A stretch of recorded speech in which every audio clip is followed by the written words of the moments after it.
Here is the latest invasion news. Tonight's communique from General Eisenhower's headquarters says that Allied forces have succeeded in their initial landings in France. Fighting continues. Naval casualties are very light. Invasion air losses amount to only about 1%, with Allied planes continuing the air bombardment in great strength. Incidentally, American planes based in Russia bombed Galati in Romania and returned to their Soviet bases. Huge Allied naval squadrons are reported off Cherbourg and between Calais and Dunkirk tonight as Allied invasion troops are fighting in the streets of Caen, 9.5 miles inland from Le Havre.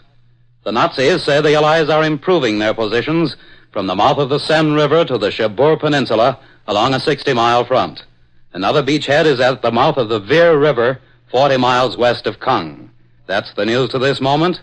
Keep tuned to this Blue Network station for the latest bulletins. The Green Hornet.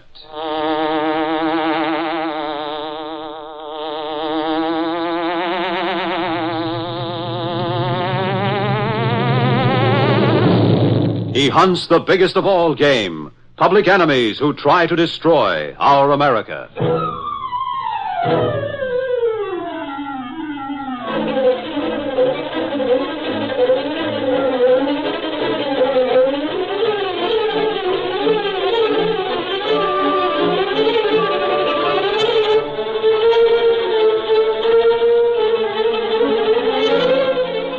With his faithful Filipino valet Cato, Britt Reed, daring young publisher, matches wits with racketeers and saboteurs, risking his life that criminals and enemy spies will feel the weight of the law by the sting of the Green Hornet.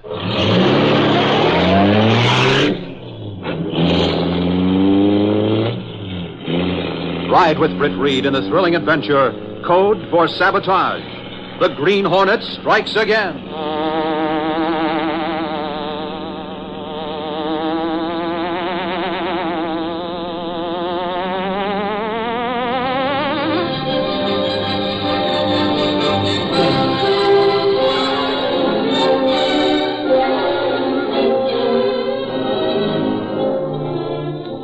Before we begin our story, here's an important message. There are now thousands of American soldiers stationed in all parts of the globe. And for every one of these men who are transported across the sea, tons of arms and equipment must be freighted over for him. This is the tremendous job of the Merchant Marine. Men between the ages of 16 and 17 and a half, and those who are 26 years and over, are wanted for training in all departments aboard ship. The top age is 35 and a half years, except for stewards who will be enrolled up to 50. Eligible men are urgently asked to report to their local U.S. Maritime Service Enrolling Office or write to the U.S. Maritime Service, Washington 25, D.C. And now, the Green Hornet.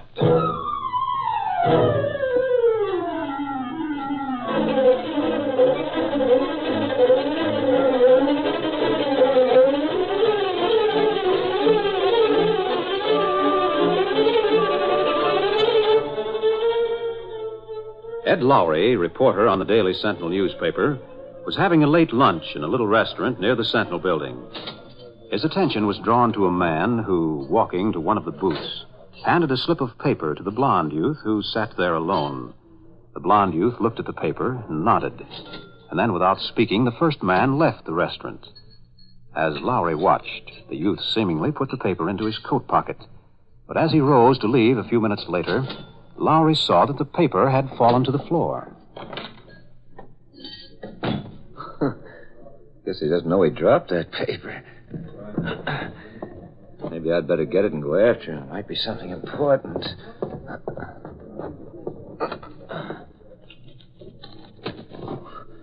Well, the darn thing don't make sense. Well, maybe it does to him.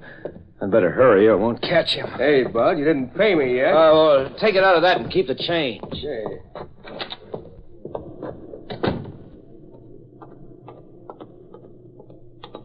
There he goes, down near the corner. Hey, mister. Oh, he's turned that corner. I'll still catch him if I hurry. He went around here. Wait, my friend. Oh, here you are. Yes, you were following me, I see. I saw you watching in that restaurant. Is that not so? Sure I was following you. See, I wanted to give you... Hey, what's the idea of the gun? Just this, my snooping friend. Oh. So, we must work fast. They're getting on our trail. But if they're all as dumb as this fellow, we have not much to fear. Our work will soon be done in this city. Now I must get a cab and go warn Rusk.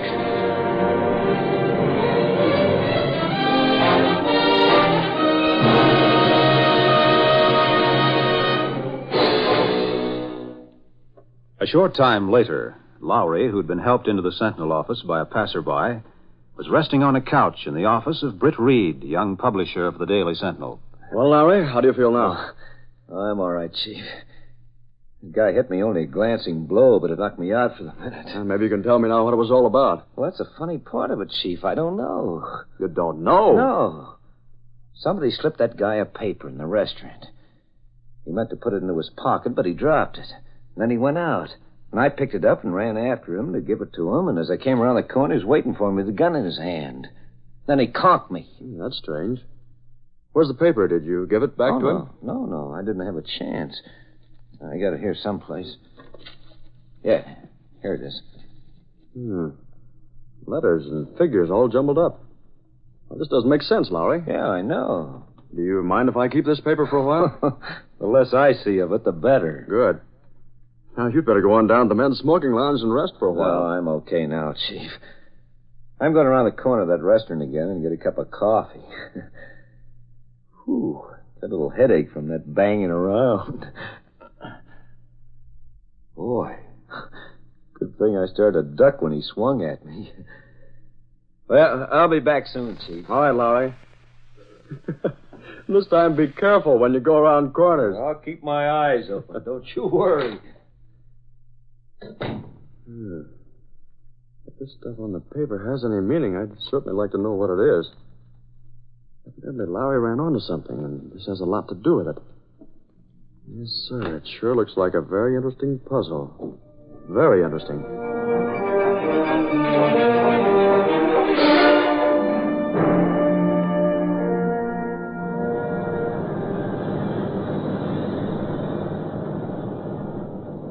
It was at the corner just beyond the restaurant where he caught up with me, Russ.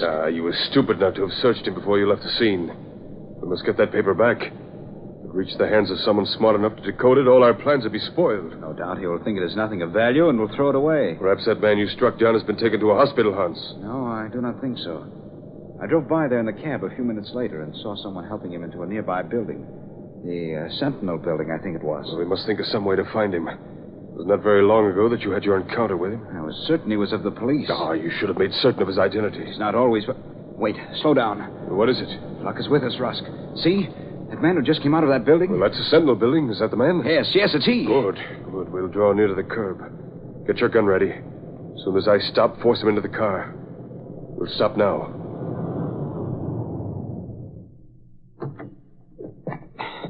You, come here a minute. What do you want? Hey, you're the guy who socked me in the head a while ago. Of course. Get in and be quick. No, you don't. Here, I'll help you. I ain't going any place with you guys, so don't you try to get me. That did it, Rusk. Quick, somebody's coming. Get him in the car. Hey there, what's going on? Hurry, Hans, get in. Get away from here, quickly.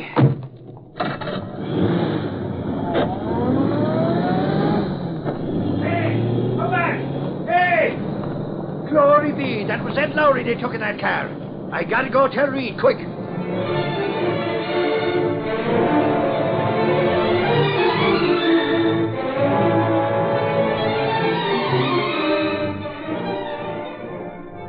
A few minutes later, as Britt Reed was talking to Lenore Case, his secretary, Michael Axford, reporter and self-styled bodyguard of the young publisher, hurriedly entered the office. My goodness, somebody must be chasing you, Axford. Now, don't tell me the draft board's after gray heads like you these days. Say now, can I help it if me hair's prematurely gray? You know, Casey, someday I'm going to... hurry, Axford. Cray suffering snakes, Reed. Casey, turn me mind for the moment. Something awful's happened, that it has. Get the point, Axford. It's Lowry, Reed. I saw it with me own eyes. Lowry? What's happened Axford, to him? calm down and tell me what this is all about. Two guys in a big sedan smacked him down and drove away with him. That they did. I tried to stop him, Reed, but they were off like a shot. Otherwise, Notice the license number of the car. Sure, I never thought of that. I was that excited. Reed, we have to do something. Well, Axford, are you sure it was Lowry? Sure, I'm sure. 'Twas Lowry, all right. This is serious. Axford, call police headquarters. Give them a description of the car and the men, if you can remember anything about them. Then you better go down there right away in case they turn up anything. Evidently, Lowry did run onto something. What do you mean, Mr. Reed? Yeah, what are you talking about? Nothing that matters right now. Get busy on that call, Axford. I have reason to believe Lowry's in great danger. I also believe the capture of the men who took him away will prove them to be bigger game than we think they are.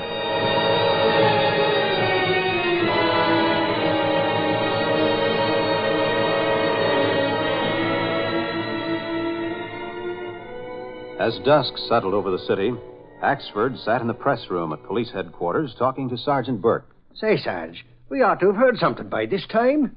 Poor Lowry's suffering at the hands of them kidnappers, and here we sit twiddling our thumbs. Look here, you. If you rile me enough to throw you out of here, it won't be my finger I'll be lifting as you go through the door. You can bet on that. Now, don't be getting sore over a little joking. Being such good friends as we are, Sarge. Don't go counting on that friendship business too much, Axford. Sometimes I think I have you hanging around just to keep my eye on you. You're a menace to the force when you go snooping on your own. Now, what do you mean by a crack like that, I'd like to know? Sure, and you forget the time I almost got the Hornet single-handed? And that other time I almost caught that big spy for you? And then once I almost had me hand... Sure, I know. And if I'd been around when you was born, I'd have told your old man to call you Almost Axford. That's a name that would fit in you... Sarge. One of the scout cars just reported to the dispatch room. They spotted a car with 2 men like those you sent out an alarm about. Holy crow, that must be them. Where'd they spot him, Cassidy? Out on the West Highway, heading to the outskirts of the city. The scout car's forming them now. Glory be. Get a squad car out quick. We'll head out that way and see what happens. Hurry up. If those are the men who nabbed Lowry, we can't afford to let them get away. Come on, Axford. Now you'll see some action.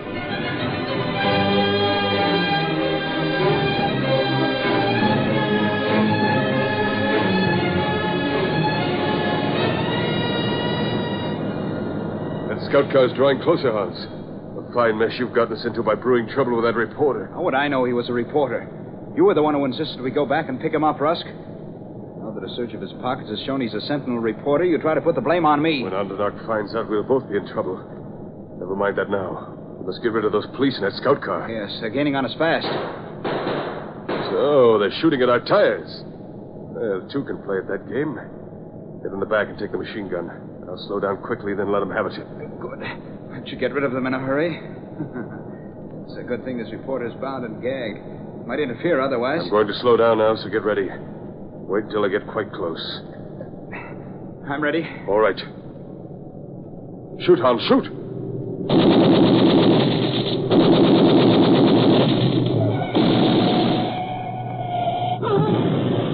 Step on it, Rusk. They've crashed in the ditch. Good for them.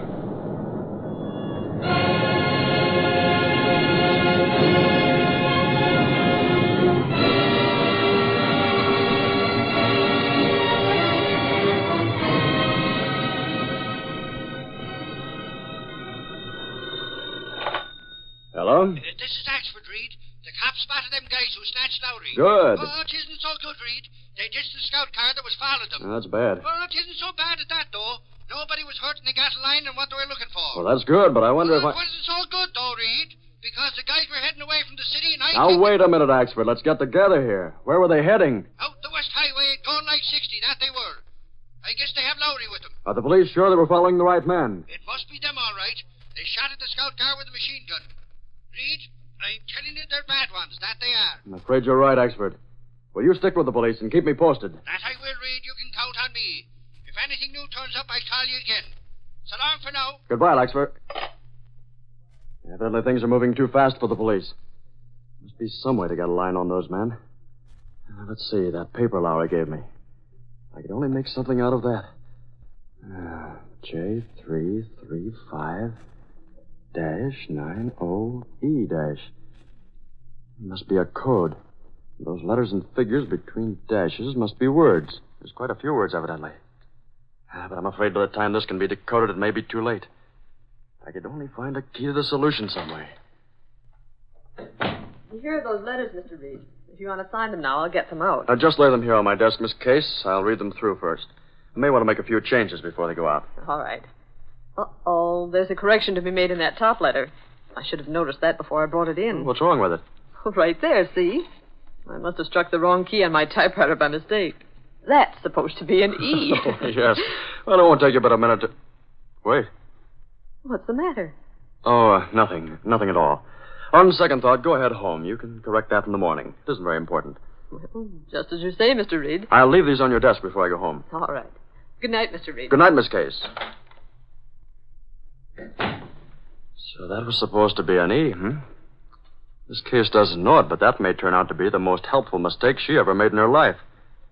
Sir, if my hunch proves correct, this note, when decoded, may turn out to be the clue to the whereabouts of the man who took Lowry. And in that case, they'll have the pleasure tonight of dealing with the Green Hornet.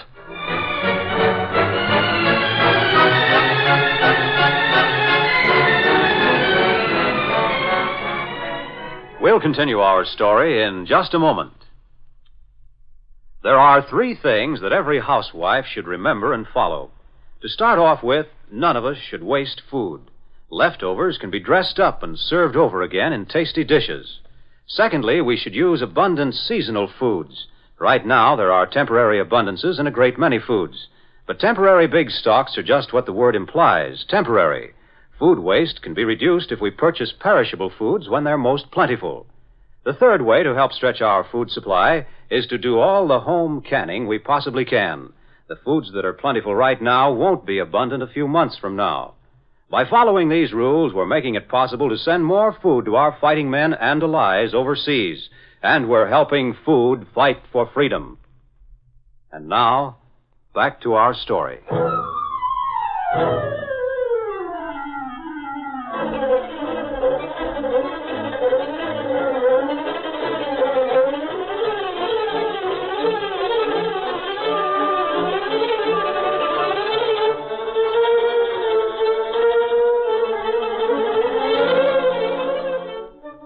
As Miss Case left the office, Britt Reed spent a short time at her typewriter. Then, leaving the office, he went to his apartment, where Cato, his faithful Filipino valet, and the only person knowing his identity as the Green Hornet, was waiting. You say hunch you have about note not turn out to be correct, Mr. Britt? It looks that way, Cato. I thought the figures might represent the letter just below them on the typewriter. But it doesn't make sense. First combination of note is J335. Yes, and I believe that's one word. According to my idea, I get J-E-E-T, which doesn't make any sense at all. What do you make of it, Cato? Perhaps you're still on the right track, Mr. Britt. We look again at this portable typewriter on table here. Well, using a letter for each figure seems to be out. The next word there is indicated by 9-O-E. Now, my idea gives us O-O-E, which means nothing, as you can see. Key to any code usually apply to all of code, maybe. Let's see. Cato, I think we've got something there. Let's try it by applying the same method to each letter and figure. We figured the 3 was an E. The 3 is above and to the left of E on the keyboard. In that case, the J335 would be M-E-E-T, meet. That makes sense. Next word, then, be 9-O-E, which makes O-L-D, old. And the next combination, Y97W3, would be H-O-U-S-E, house. And then comes Q5, that's at. The next is M-I-D-N-I-G-H-T, midnight. Meet old house at midnight? Near railroad trestle. Cato, it means meet at the old house near the railroad trestle at midnight. Look, Mr. Britt, rest of it even more important. Great guns. Cato, we've got to hurry to avert a terrible calamity. Black Beauty's ready. Also gas gun and mask. Good. Phone the police to go out to that old house near the railroad trestle. They'll get there in time to pick up those men. I'm counting on the speed of the Black Beauty to get there in time to prevent a monstrous act of sabotage. And to save Lowry's life. Come on, Cato, let's go. Cato put through a call to police headquarters. Then, stepping through a secret panel in the rear of a closet in his bedroom, Britt Reed and Cato went along a narrow passageway built within the walls of the apartment house itself. This passage led to an adjoining building which fronted on a dark side street.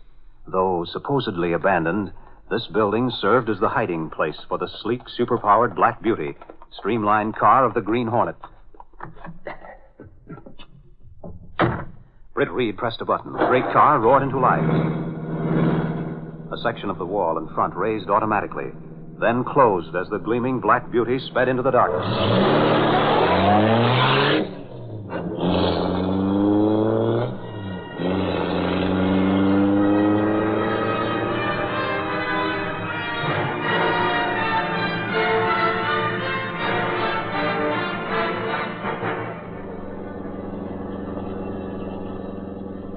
Faster, Cato, faster. We must get there in time. It's not far from midnight now, Mr. Britt. I know. This is one time, Cato, I wish I could hold back the clock. Never has so much depended upon the Black Beauty.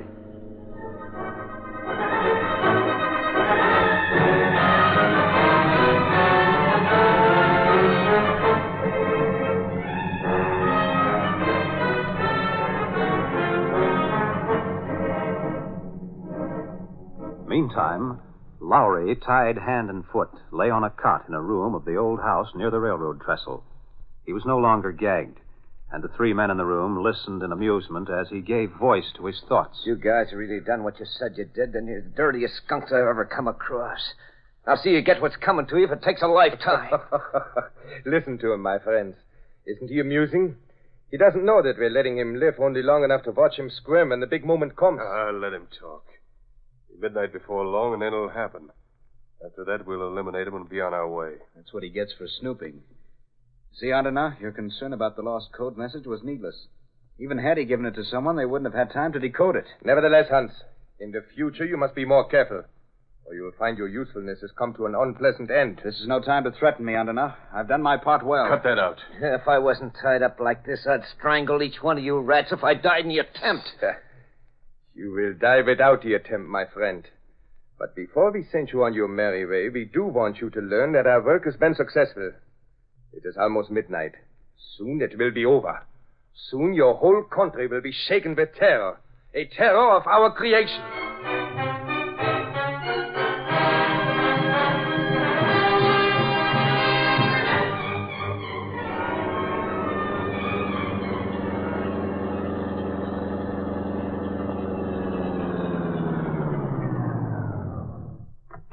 Hurry, Cato, and pray that we make it. Must do it, Mr. Britt. Trestle over there. Come on. Cato, it's coming. I hear, Mr. Britt. We've got to get there. We've got to. Afraid not time to search much. Here's the trestle. We look on this side first. There's nothing here. Let's get to the other side. Yes, Mr. Britt. Down this way, through the gully, Cato.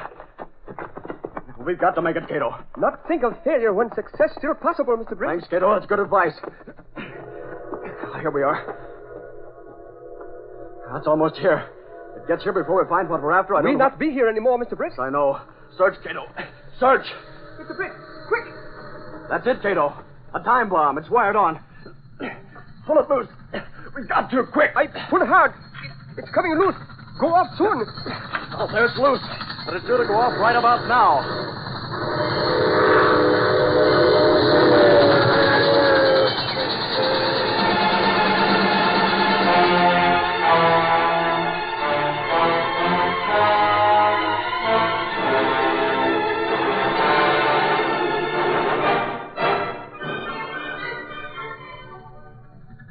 Just about time. There goes the troop train. Listen, my reporter friend. 1,000 doomed soldiers on that train. No, I won't listen. I hope it don't go off. I swear if that happens, I'll...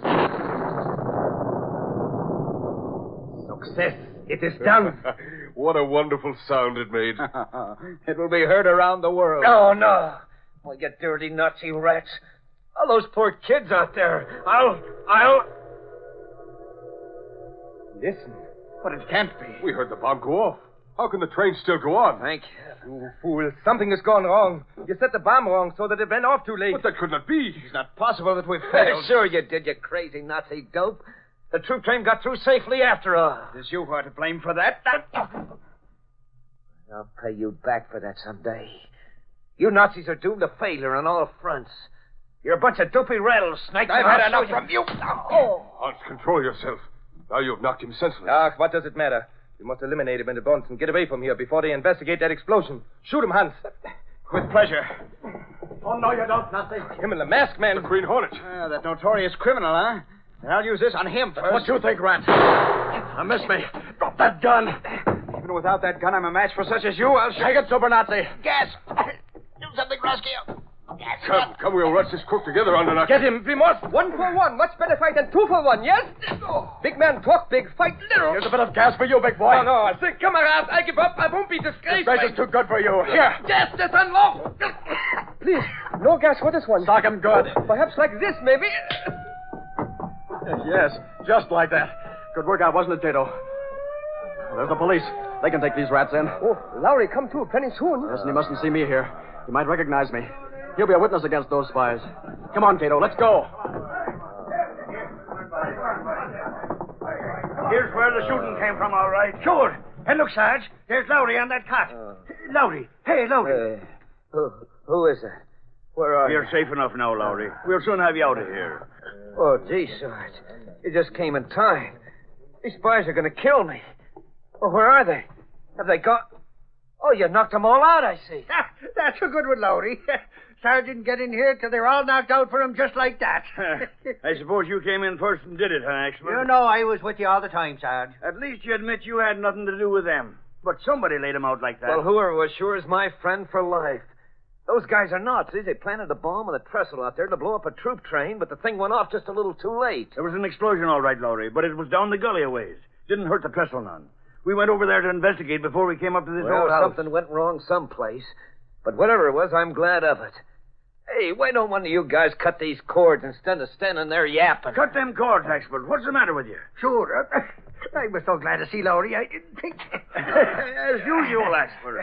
There you go, making fun of me when I... Hey, Sarge, look there. What's on the foreheads of them spies? Glory be. Axford, each one's got a seal stuck on him. The seal of the Green Hornet. The Green Hornet? Was he here? Sure he was here since them seals are here. You know, Sarge, it's getting darn monotonous. I follow you here, I follow you there, I follow you everywhere. Rushing in on crooks and spies and on murderers. And what do we always find? I'm asking you, what do we always find? The Hornet's been there before us, that's what. So what? So if he was the law and you cops were all crooks, sure he'd have you all behind bars in no time at all, that he would. Because as far as I can see, that guy's a regular in again, out again Finnegan. Yet the cops are always riding on the coattails of the worst criminal of all, the black-hearted Green Hornet.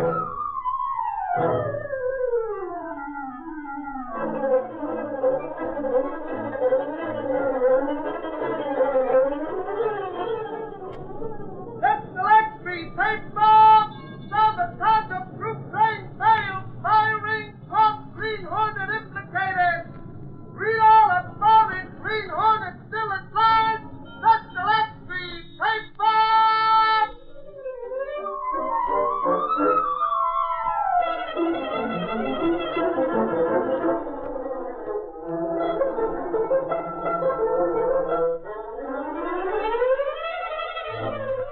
The Office of Rubber Director warns us our present tires must be made to last if we're to supply the huge military demands of an America on the attack. The shortage still exists. The military needs are enormous.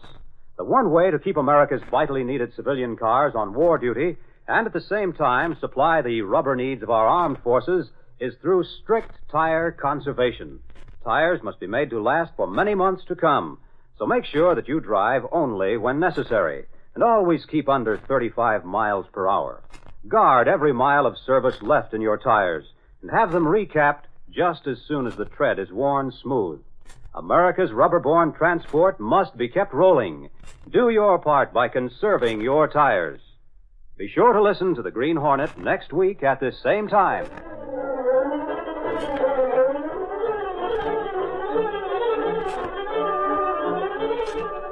These copyrighted dramas originate in the studios of WXYZ Detroit.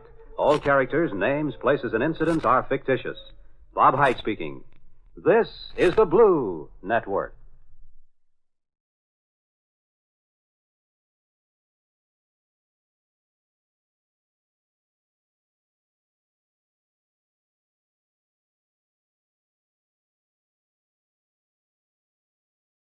The Green Hornet.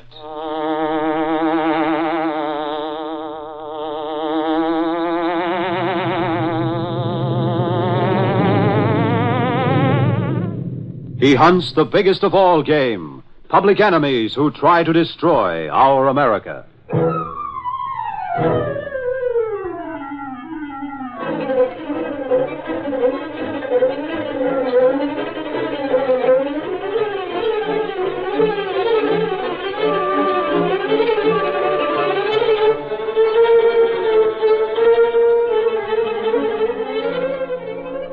With his faithful Filipino valet Cato, Britt Reed, daring young publisher, matches wits with racketeers and saboteurs, risking his life that criminals and enemy spies will feel the weight of the law by the sting of the Green Hornet.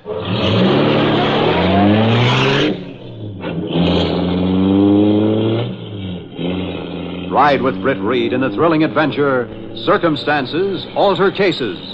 The Green Hornet strikes again.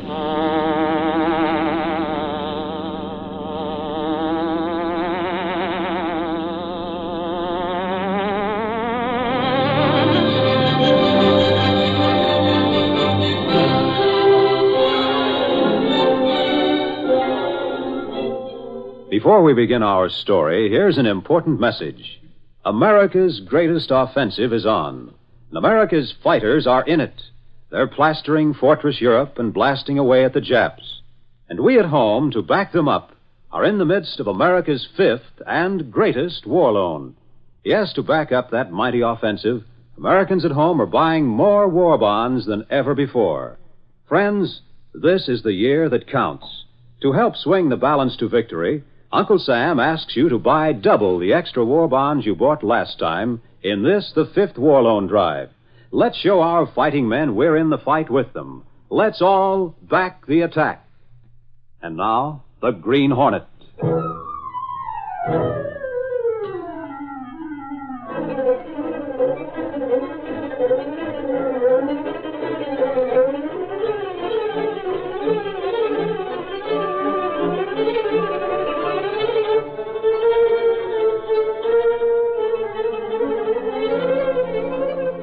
Maynard Kenton, state's prosecuting attorney, smiled grimly to himself as he drove his heavy car along the boulevard toward the residential section of the city one evening. It gave him a feeling of great satisfaction to know that at last he had succeeded in obtaining definite evidence against the notorious Chuck Lewis and his gang. Evidence in the form of a written confession signed by one of the weaker members of the Lewis gang who'd been picked up on a minor charge the night before.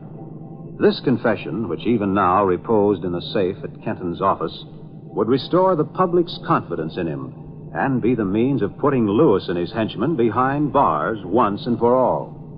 All the tricks known to Lewis' bunch of shyster lawyers can't circumvent the facts and names given in that confession. At last I'll have that Chuck Lewis right where I... That car behind is certainly closing in fast. I'd better give it plenty of room to pass. He's crowding me over. I'll have to pull way out.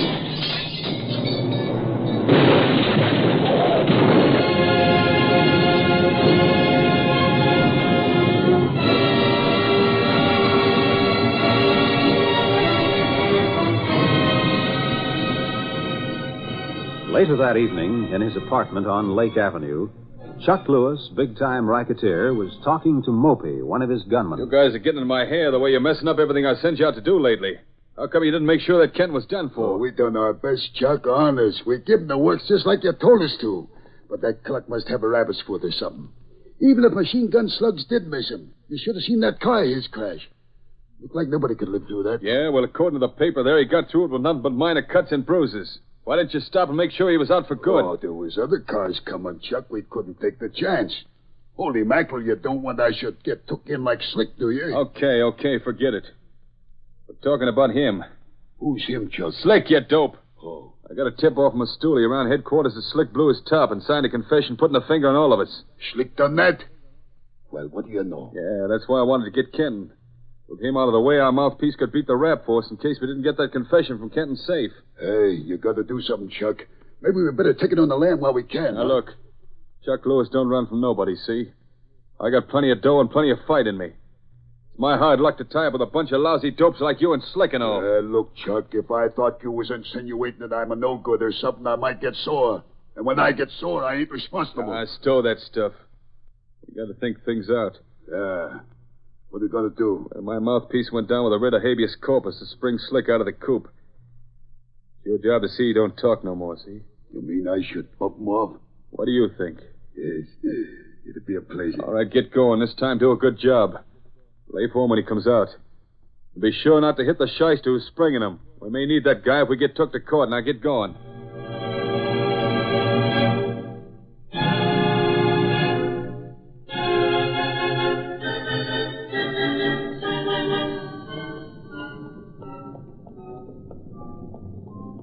Slick, you're out on bail. I guess Chuck will be waiting to talk to you. Look, Phelps, I gotta hide out. Chuck had to get me out because he knows... He'll rub me out, that's what he'll do. But I couldn't help it. They made me do it. They made me. Yeah, maybe so. But you shouldn't have let yourself be picked up in the first place. Oh, look, here comes Mopey to meet us. Mopey? Hey, he ain't meeting me for no good. Hello, Slick. Why, you don't look so good. Ain't you feeling well? I'm okay. Look, Phelps, I want to talk to Slick. You better hoof it on down the street alone, see? Now, see here, Mopey. Things are bad enough without making them worse by starting trouble. Look, I'm getting sore, see? And when I get sore... All right. I'm leaving. Hey, what's the idea? You and me is going to take a little walk, Slick. Right up that alley. Oh, no, we ain't. I know what you come for.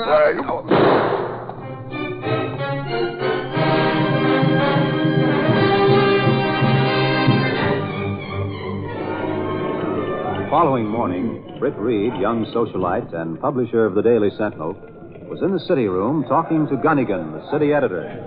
I'll leave it to you, Gunnigan. Do what you think is best. Well, that stuff on Chuck Lewis and his gang is pretty hot, Chief. Hot enough to shove the war news off the front page almost. There's no doubt Kenton was attacked by some of the Lewis mob. Of course, it's quite evident they killed the fellow who was let out on bail. I understand Kenton stated he already has evidence enough to convict the whole gang. Yeah, that's right. I sent Lowry over to try to get an interview with Kenton, and Mike Axford went down to headquarters to pick up what he can there. I expect Kenton's planning to have the gang rounded up before the day's over. I'll keep the boys on the job, Gunnigan. Maybe we can get a scoop on what happened. Right. Seems to me Kenton must have a clear-cut case against them this time. I want the Sentinel to be the first on the street with the news of Chuck Lewis's arrest.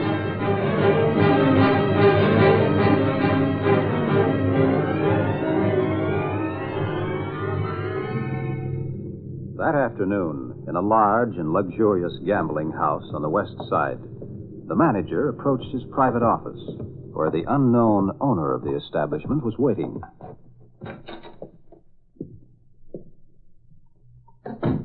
Hello, boss. You ain't been around lately. Hi, Sharky. I have so many rackets to take care of, I'll leave the run of this dump to you. You're one of the few guys I can trust. Thanks, boss. How are things going? Yeah, swell. Take's been plenty good lately. Good. Something tells me I'm going to need a lot of dough to get out of the mess Slick put us in.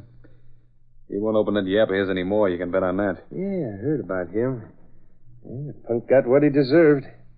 Want to have a look around the joint? Might as well. Let's go.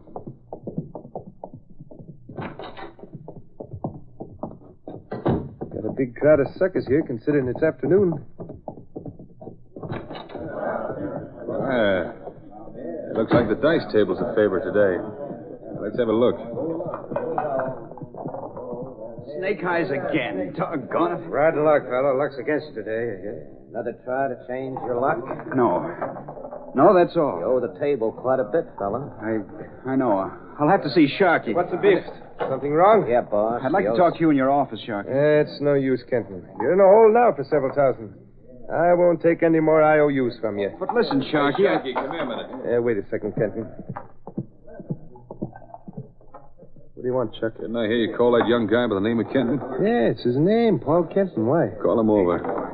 Hey, Kenton, come here.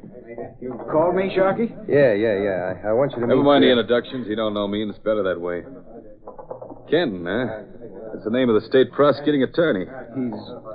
He's my father. Oh, is that so? Well, imagine that. You seem to be having a little hard luck there. Yes, but maybe if I had a chance, my luck would change.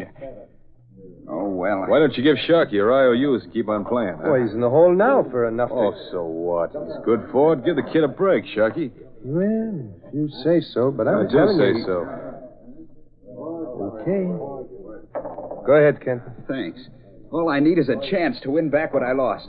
I can do that, I know. Hey, Chuck, what's the idea? We can't That go ahead. kid's old man is the one who's about to put the bee in all of us, get it? Oh, so that's it. Yeah, that's it. And make sure he don't win. In fact, I want him to lose heavy, plenty heavy. Maybe old man Kenton won't hold the winning hand after all in this deal before we're through with that son of his. Sharky, meeting that kid here this way is the best break I've had in a long, long time. Give him the works. Then we'll put the screws on old man Kenton in a big way.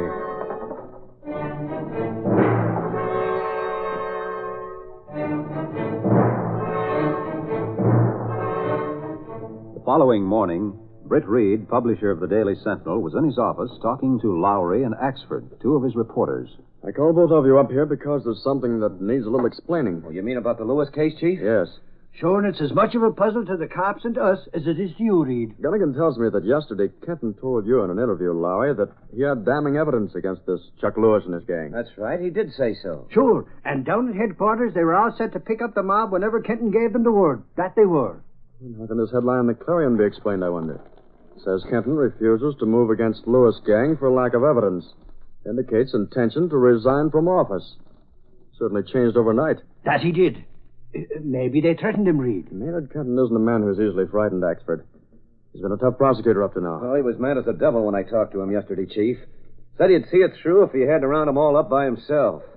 No, he's backing down for some reason. You can't believe everything you read in that Clarion. That you can't. Well, though the Clarion's an opposition paper, Axford, it's still reliable. Anyway, we've checked the news, and we found it to be true. Yeah, it's true, all right. Gunnigan sent me over to Kenton's office this morning, and they verified it. Yes, and as you said a moment ago, he changed his mind for some reason, Lowry. If there is such a reason, it'd be a scoop for the Sentinel to find it out. And to my way of thinking, it must be a very strong reason to change Kenton's mind and force his resignation. Yes, there must be some way to discover just why Maynard Kenton has seemingly knuckled under to Chuck Lewis and his gangsters.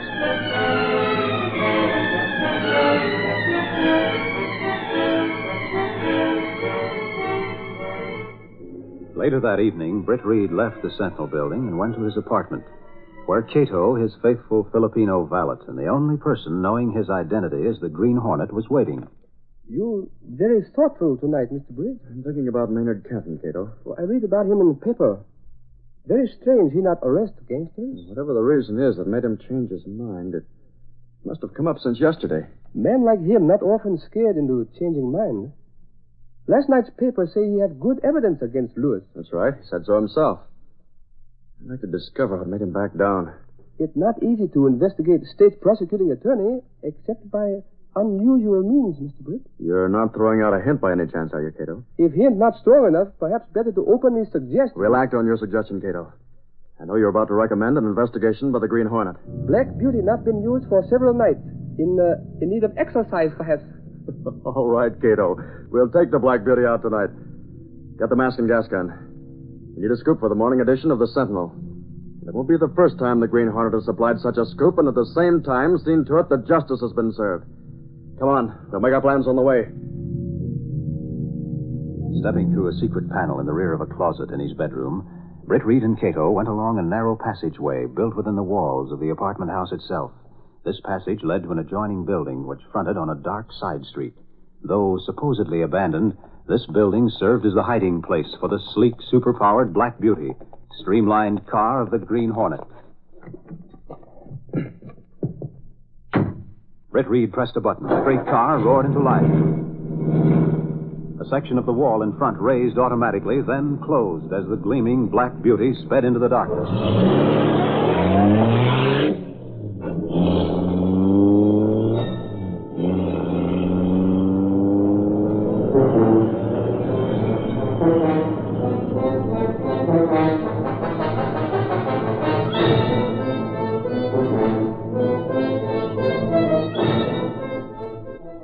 We'll continue our story in just a moment. Friends, right now, America's fifth war loan is on. And right now is a good time for us to consider this question. What is a war loan? Well, it's much more than a drive to collect money. A war loan is sacrifice shared by all Americans. It means that all of us, businessmen, shopkeepers, homemakers, war workers, going without to put more in extra war bonds. It's individual Americans buying bonds themselves and giving up their leisure time to act as victory volunteers to sell war bonds. Yes, a war loan is more than a drive to collect money. A war loan is sacrifice shared. So let's all back the attack and buy more bonds than ever before. Twice as many. Let's put the fifth war loan across. And now back to our story.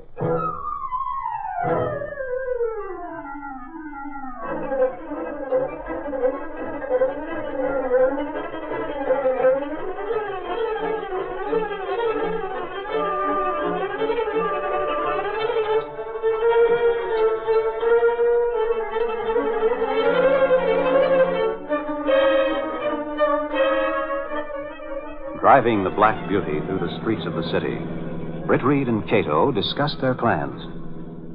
What do we do first, Mr. Britt? I think the first thing to do is for the Green Hornet to pay a visit to Maynard Kenton at his home, Cato. I understand he's confined there since his accident yesterday. You think he'd talk to one who is known as notorious criminal, such as Green Hornet? Well, that remains to be seen, Cato. I hope to learn something there that will put me on the right track. Those gangsters are guilty of racketeering and of murder. If Kenton still has the evidence he's supposed to have had yesterday, I want to know it. Step on it, Cato. The Green Hornet has a lot to do before the night's over.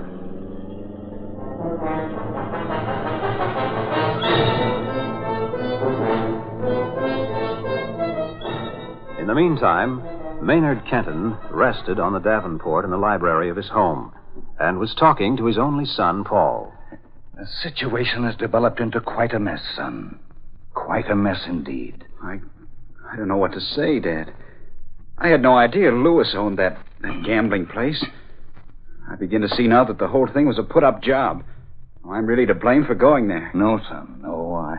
I don't blame you. I'm the one who is to blame. I should have known what you were doing with your time. I failed you when you needed a father's advice most. Now I must pay the price for that neglect. Dad, you can't do this to yourself. Giving up everything just to cover up for me. Let me take the disgrace. You have a duty to perform for the state. Go through with it, Dad. No, son. No, I can't let it be known that you have gambling debts amounting to many thousands of dollars, even though I feel those crooks definitely set out to get you into such a spot.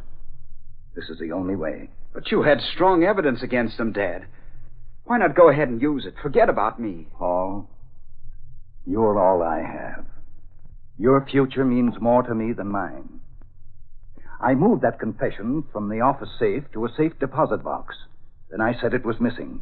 As long as I keep it, those killers won't do us bodily harm, at least. But I can't use it against them and involve you. I won't.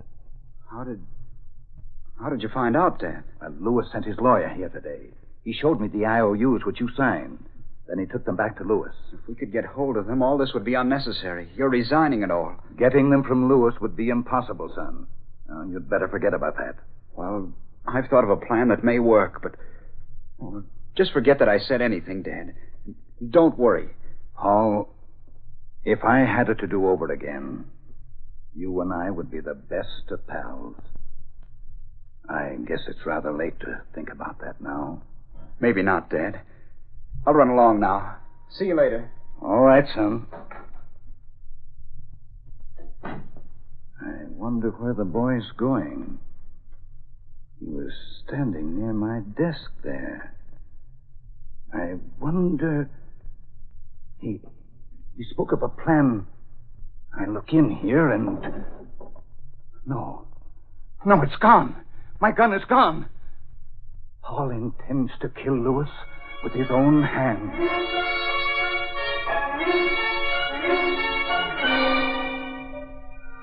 As Kenton stood staring in dismay at the desk drawer from which Paul had taken the gun, he failed to notice the figure which moved from behind the window drapes and walked silently across the room toward him. Kenton, I want to talk to you. What? You're the Green Hornet. That's right. How did you get in here?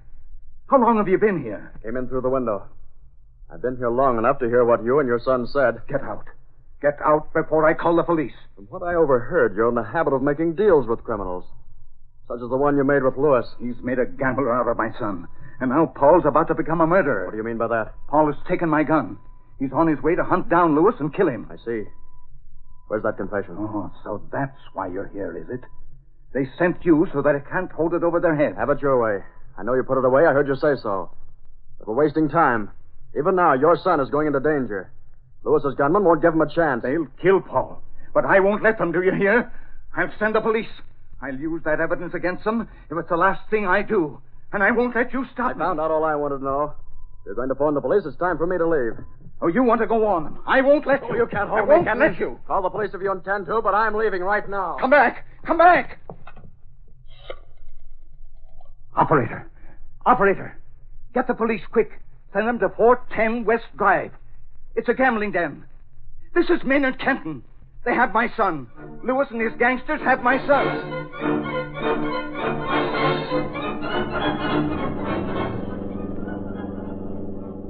Visit to Kenton do good, Mr. Britt? Plenty, Cato. I found out what I wanted to know.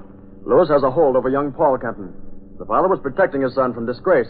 You say he changed mind again? Yes, and when I made it plain to him that Lewis and his gang would kill his son, that did the trick. He phoned the police. I waited to make sure. He told them to go to 410 West Drive. We have to get there in time to save young Kenton. He won't have a chance against Lewis's expert gunman. Step on it, Cato.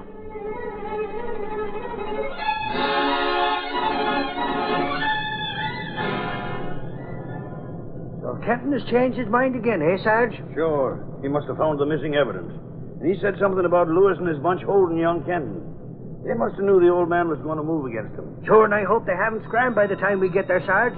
Say, I hope you got more men coming. There'll be plenty of our boys there to handle Lewis and his mob if they don't beat it first. Say, what was it you said about the Green Hornet, Sarge? Kenton told the operator to tell us the Green Hornet was on the way to warn Lewis. I was afraid that Spalpeen was mixed up with that murdering bunch. Sure, and it'll be headline news if we get that mob including the Hornet. Glory be. Think of what a commotion that would make in the city. Don't crow until they're caught, Axford. That Hornet is a mean one to deal with, much less to catch. And if he gets there in time to tip off Lewis, they might do away with young Kenton and take it on the lam. Get a move on, Cassidy. Hurry up.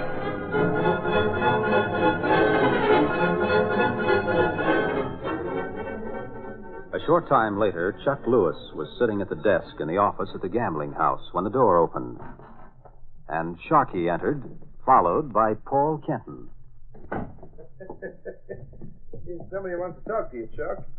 Maybe he brung all the dolio with you. Young Kenton, huh? Sit down, kid. Take a load off your feet. I can say what I came to say standing up, Lewis. Say, kiddo, I don't like the tone of your voice. Don't tell me you came here to beef about us telling your old man Shut about... up. Leave my father out of this. And the little boy's touchy, Sharky. Seems like he's mad about something. Yeah. He got his mug all screwed up like a kid would had candy took from him. You dirty rats. I know now those dice were probably loaded. You led me on just to make me run into debt. Well, so he thinks we do such a thing as use crooked dice. Can you imagine that, Sharky? You know, I ought to get offended at that, I guess. Yeah, ain't it awful when kids like that don't know the difference between marbles and dice? Listen, you. You laugh out of the other side of your face. Frisk him, Sharky. Get away from me. Hey, look, Chuck. A real gun.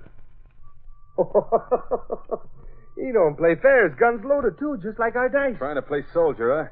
Well, maybe you'll end up being a target, you young fool. You don't dare, you low-down crook. Open your lip. That's all I'm taking from you, you killer. I'm not afraid of you. Slug 'em both. I'll show you. Yeah, this cub needs a good lesson. Smack him down, Sharky. Sure, I'll crack his bean in for him. Oh, no, you won't, gorilla. No, gorilla, huh? We'll try this for size. Yeah, that did it, Sharky. He's out like a light. Open the door and call Mopey to drag this monkey out of here. Yeah. Hey, Moby! Moby, the boss wants you. He's coming, Chuck. Gonna let him give the kids a work? Why not? The old man probably don't know he came here anyway. Hey, what do you want, boys? Drag that young dope out of here and get rid of him once for all. He's getting in my hair. Well, get going, you mope. Don't stand there just looking. Hey, pipe down with them names, you. I'm getting sore. When I get sore, Okay, Mopey. Sharky didn't mean nothing. Now, go on. You know what to do. Sure. I know what to do. Do I gotta carry this jerk out all by myself? Oh, you're the strongest one of all of us. You can do it. Go ahead. Yes. That's right, boss. I don't need no help. Wait. Hey, Let him alone, you. what do you know? A masked dope. Tell me what to do. Drop him, I said. Hey, if I get sore, I'll give it to you. I heard that one from you before, dope. Holy gee. He knows me, boss. Stop your dumb yapping. That's a Green Hornet. A hornet? Green Hornet. Well, what do you know? What do you want here? I came to transact some business. This gun says I'll do it, too. Yeah, and this gun says you won't. Gee, boss, you missed. I won't miss, though. Shoot him, Mopey. Shoot. Who, me? Oh, sure. Oh, my leg. You shot me. Well, what do you know? Take it, killer. Yes, Hey, Sharky, you see that? No bullets or nothing. What do you know? Give me that gun, Mopey. Hey, you ain't taking my gun away from me. I want to shoot him, you darn No, dope. I'm sore. When I get sore, I do this. Good for you, Mopey. Yeah, sure.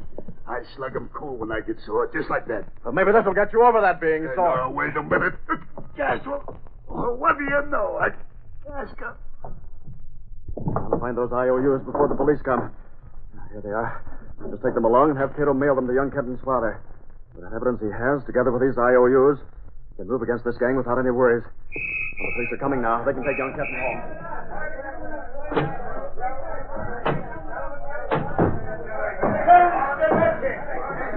Well, look at tell you. Hey, Sarge, the young guy there must be Kenton's son. They knocked him out cold. They ain't doing so well themselves, Ashford. That's Lewis and his gang, all right. Get him out of here, boys. Come on. Get him out. Oh, what happened? It's all right, son. We're here to take you back to your dad. He's putting all these crooks behind bars. You mean Dad sent you here? He sure did. He thinks a lot of you, son. I pity that bunch of killers when he gets them in court. Hey, Sarge, look. Somebody threw papers from the desk drawers all over the floor. Yeah. Well, there's papers here for evidence. Lots of them. Are there any IOUs there? Nary one, son. That mob wouldn't trust anybody enough to take their IOU. Say, tell me, did you do all this to them hyenas? No. They hit me and knocked me out. I don't know what happened after that. Just that. Hey, cops. For once you're right, you crook. You'll see cops for a long time to come, too. Hey, Sarge, he mentioned a gas gun. The Hornet must have done all this. Glory be. I forgot about him. Listen to that. Ain't he the nervy one to hang around watching to see his pals get pinched? It's that sneaking gangster getting away again. The Green Hornet himself. Well, what do you know?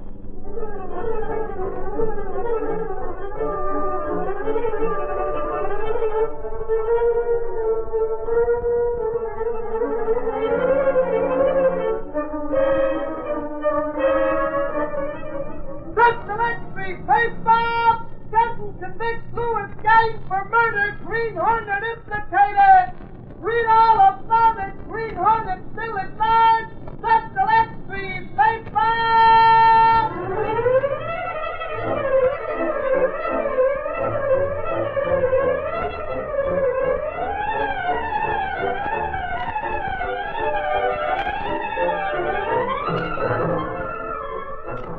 We are now in the midst of America's fifth and greatest war loan. To back up the mighty offensive, Americans at home are buying more war bonds than ever before. This is the year that counts. To help swing the balance to victory, Uncle Sam asks you to buy double the extra war bonds you bought last time in this, the fifth war loan drive. Each of us must meet that quota if the most important financial effort of the entire war is to succeed. Let's show our fighting men we're in the fight with them. Let's all back the attack. It's the personal responsibility of each American to put every dollar not earmarked for the bare necessities of life into more war bonds today.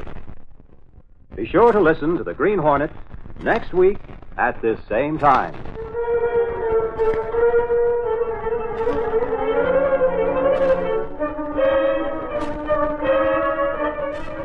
These copyrighted dramas originate in the studios of WXYZ Detroit.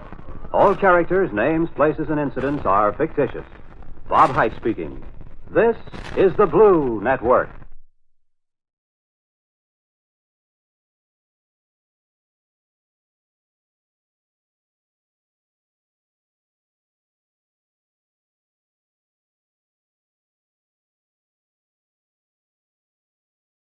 The Green Hornet.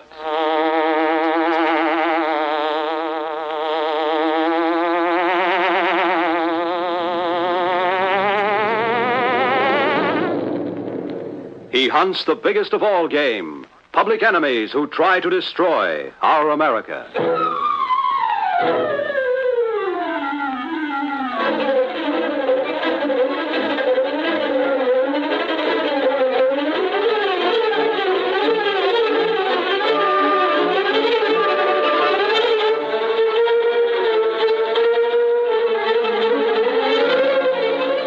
With his faithful Filipino valet, Cato, Britt Reed, daring young publisher, matches wits with racketeers and saboteurs, risking his life that criminals and enemy spies will feel the weight of the law by the sting of the Green Hornet.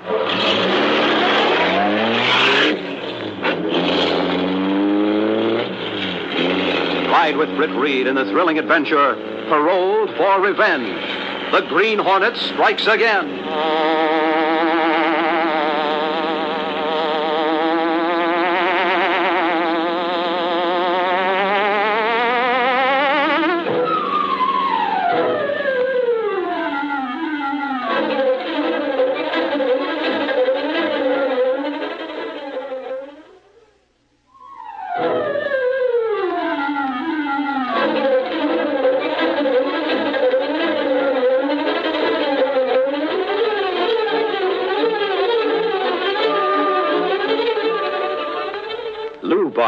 much to the surprise of the prison officials, had been a model prisoner. 3 years had passed since he'd been sentenced. 3 years which had seemed a lifetime to the morose and silent gangster, whose docility had amazed the other inmates as well as the prison guards. But now Barker was reaping the reward for his good behavior, a parole. As the huge outer gate clanged shut behind him, and as he walked slowly toward a waiting car, his thoughts were not those of a man who was just regaining his freedom. He was thinking rather of revenge. Revenge against the man who'd been responsible for his conviction. Hi, Lou. Lou, hurry up. We've been waiting for you. Hello, Johnny. Glad to see you. Come on, get in. Let's get away from this dump. It gives me the creeps. You remember Slugger, don't you, Lou? Sure. Hiya, Slugger. Glad to see you again, Lou. I'll bet you're aching to get out of sight of that stone pile. You know, being in stir ain't exactly my idea of a good vacation. There ain't nothing to laugh at about it either. Oh, well, gee, Lou, I didn't mean nothing by it. I just thought you'd be feeling good about getting out, that's all. Forget it. Let's get going, Johnny. Okay, Lou.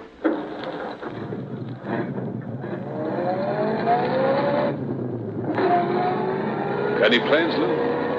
Sure, I got plans. Not the kind you're thinking about. Hey, maybe he means he's going straight from now on. Is that it, Lou? Listen, Slugger.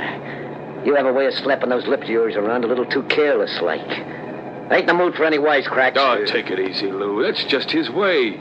He don't mean nothing by it. Yeah, maybe so, but I just don't like his way, say. Oh, is that so? Yeah, you heard me, you lame-brained half-wit. I don't have to take that off you, you stir-cracker. Hey, I'll throw you right out of the car. Hey, look out, you'll make me run off the I road. ain't taking any more of this. You're the one who's been left in the ditch, wise guy. Oh, for the love of Mike, you guys cut it out. Lay off, do you hear? Now, let go of me, Johnny. Hold it, Lou. Hold it. Slugger didn't mean nothing. He's okay. Now lay off, Slugger. Lay off, you'll walk home, you hear me? Well, then tell that guy to lay off me with them names, see? I don't have to take nothing from nobody. All right, come on, you two. Forget it. Lou, being in that place has made you kind of jumpy. You didn't used to be like that. Now, how about it? Shall we get going now? Okay. Yeah, I guess I am jumpy at that. What about you, Slugger? Well, get going. If he don't bother me none, I lay off of him. After all, we're supposed to be going to work together. Oh, swell. All right, we'll get on our way then.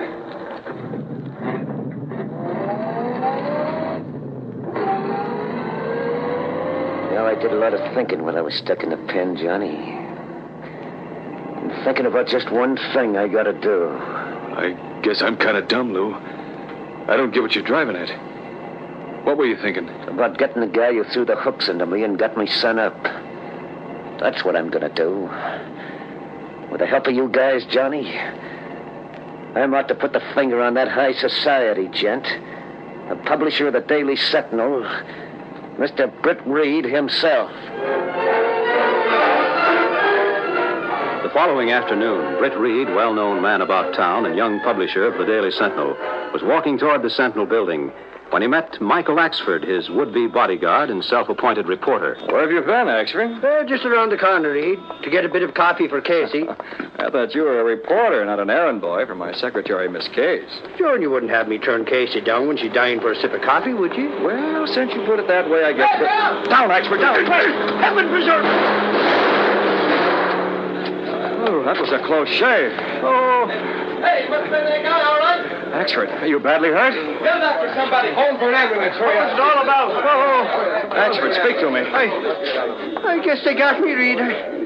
I'm done for. You've been good to me, Reed. Tell me where you're wounded. I can feel the warm blood trickling down my side, Reed. I guess it's Let the me finish. see. Now, we'll get you to a hospital right away. Lie still now while Axford, get up. What? Get up. Come on, get up. You're not hurt. That's hot coffee you have all over you. Coffee, is it? Sorry, B. I could have sworn I was bleeding to death.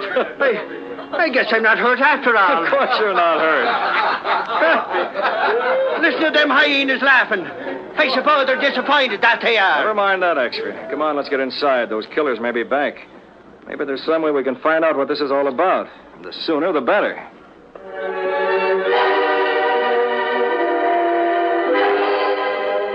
A short time later, in the outer office of the Daily Sentinel, Axford was talking to Lenore Case, secretary to Britt Reed. I'm telling you, Casey, them bullets were flying over our heads like flies, that they were. And so close I could feel the breeze they made passing. Is that so? Sure it's so. Good thing neither one of us lost our minds. I was sure worried about Reed for a minute, that I was. What did Mr. Reed mean when he told me that the coffee you were bringing back for me almost scared you to death, Axford? Oh, that's just his way of kidding, Casey. Yeah, I wonder. Say, what are you hanging around for now? Reed told me to wait and take some copies writing. Maybe he'll make us out to be heroes. Well, whatever he writes, I don't think it'll quite agree with what you just told me, Axford. Oh, so you think I don't tell the truth? Is that it, Casey? I think you have a way of skimming around the truth without meaning to, Axford. And believe me, sometimes you skim pretty far away, too. Here, Axford, get this downstairs to the city room right away. Tell Gunnigan to run this story as is. I don't want any changes in it, understand? Sure, Reed. But what, Axford? Is that all you're going to say about what happened? Yes, that's all. I want it in the next edition. And I hope that story will have the effect I plan it to have on the men who tried to shoot us down a while ago.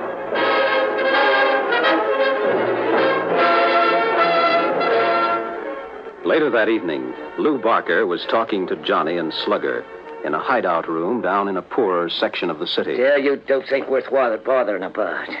You go and mess up a simple job like that. Now, where does that leave us, I'm asking you? Oh, Lou, what are you beefing about? Just because there ain't no headlines in the paper, that don't go to say we didn't wing the dope. No matter what, Lou, you gotta lay low now. The cops will be guarding that jerk from now on since he's such a big shot. That's funny. Even his own paper don't have no headline about it. Huh. Let me look at that paper again, Slugger. Yeah. There you are, Lou. Sure a mystery to me where they ain't... Hey, wait a minute. Here's something. Here, look, down near the bottom of the front page. Hey, where? Let's see. What'd you say, Lou? Look, right there, see? Oh, yeah. Yeah, it says, publisher escapes gangster bullets. What? Didn't we hit him at all, Oh, Lou? shut up and let me finish, will you? Yeah, go ahead, Lou. What more does it say? It says, in discussing the incident, publisher Reed expressed the opinion that it was evidently a case of mistaken identity on the part of the would-be killers, saying that he knew of no reason why anyone should make an attempt on his life. Both Reed and Axford escaped without injury. Well, what do you know? The dope thinks somebody was making a mistake. Yeah, Lou. He ain't got sense enough to figure somebody might really be after him. Well, so much the better. That gives us a chance to make another try. And I'm telling you both, the next time we won't fail to give that stiff-shirt Britt Reed what's really coming to him.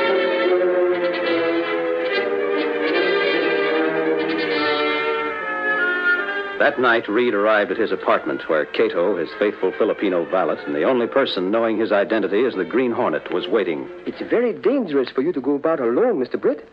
Maybe men make another attempt to kill you, perhaps. I feel sure they will, Cato. The story in the Sentinel tonight was put there purposely to make them think I'll be off guard. I want them to make another try. You mean you hope they shoot at you again? It may be next time they're more successful, Mr. Britt. I don't think they'll use the same method, Cato. The only way to bring them out in the open is to lead them on. Until they're caught, I won't be safe, so I might as well clear the matter up in a hurry. How you hope to lead them on? Well, I'm going back to the Sentinel building tonight. No doubt they'll be watching for me, so I might as well show myself. You have the police watching the Sentinel building? No, Cato, that would scare them off. I hope to handle this alone, up to a certain point. You don't think the Green Hornet be of use, Mr. Britt? Yes, but not at first. We'll take the Black Beauty out with a mask and the gas can. You can drop me off in the vicinity of the Sentinel. I'll walk in the front door as Britt Reed. You can park in the alley across the way until I need you. When they see me as Britt Reed, they may show their hand, and then it'll be time enough for the Green Hornet to act. Come on, Cato.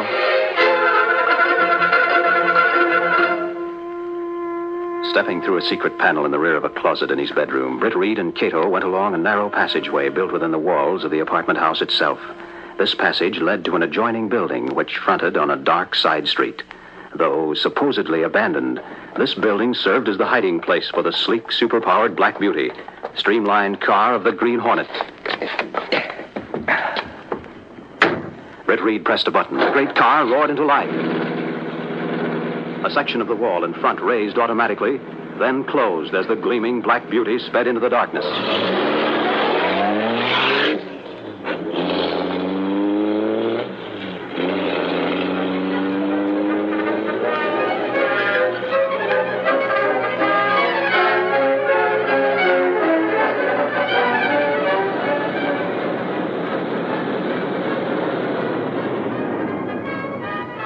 Well, Lou, car right around the corner from the Sentinel building.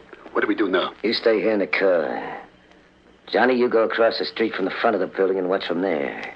Keep back in the doorway. Okay, Lou. What are you going to do? You'll find out soon enough if that mug comes back to the Sentinel office anytime soon. If you hear me whistle, Sluggy, come around with the car and come quick. You get me? Sure, I get it. Just wait here till you whistle. Right, and keep the motor running, too. Come on, Johnny, I'm going around the corner with you. I don't know what your plan is this time, Lou, but I hope it works. Don't worry. If he comes there, it'll work all right. The dope won't know what he's walking into, and this time he won't get away either.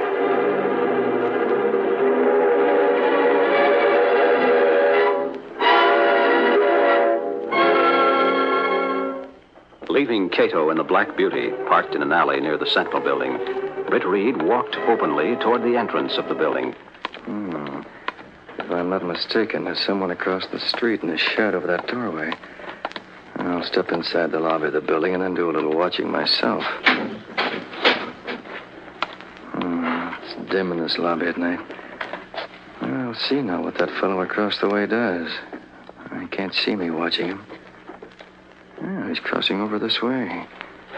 If he comes in this door, You'll do nothing, Big Shot. What the... This'll hold you. That socked him, Lou. He socked him right in the bean with that gun butt. Yeah, he's out like a light. Now, come on, let's get him out of the car before that guard comes down on the elevator. This time, Britt Reed's really going to get what's coming to him, and I don't mean maybe.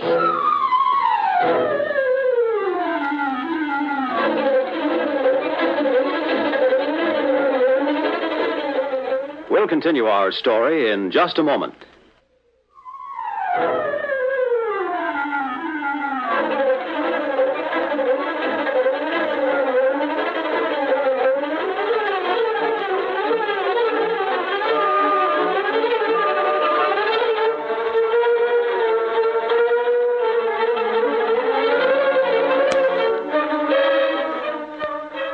Meantime, Cato sat in the Black Beauty, patiently waiting in the darkness of the alley.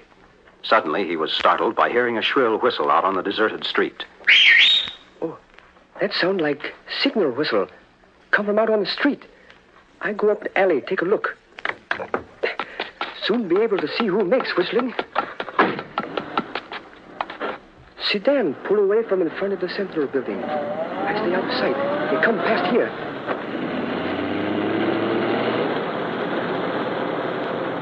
That's Mr. Britt they are holding in the back seat. Must get to Black Beauty and follow.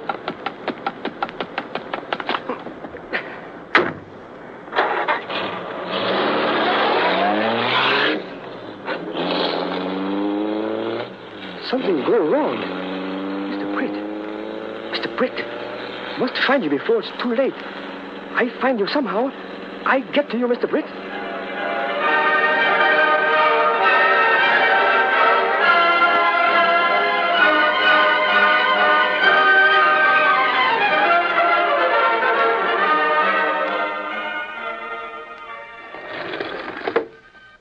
Street 4, please. Good night, Miss Case, Mr. Axford. Good night, good night. Sure, and you must admit, Casey, it's mighty nice of Michael Axford for to be dropping you off in a cab right at your door, that it is. I'm a little afraid of this deal, Axford. Wait a minute, Casey. What's the matter? What are you looking at? What's that lying to one side of the doorway? It looks like a man's hat to me. Sure, I guess that's what it is. I'll pick it up and... Hey, look here. What? This is Reed's hat, see? Mr. Reed's hat? So it is. What on earth could it be doing lying there? Casey, it's got spots of... Yes, it has. Axford, something's happened to Mr. Reed. He's been hurt. Look, there on the floor where the hat was lying. What do you see? This. Glory be. It looks like a loose seal of some kind that somebody dropped there. Casey, I've seen them before, and that's exactly what it is. Go phone the cops. Tell Gunnigan. Phone the Federal Bureau. Axford, what is it? Tell me. St. Patrick, help us now. Reed's been waylaid by the worst criminal in the city. That's the seal of the Green Hornet himself.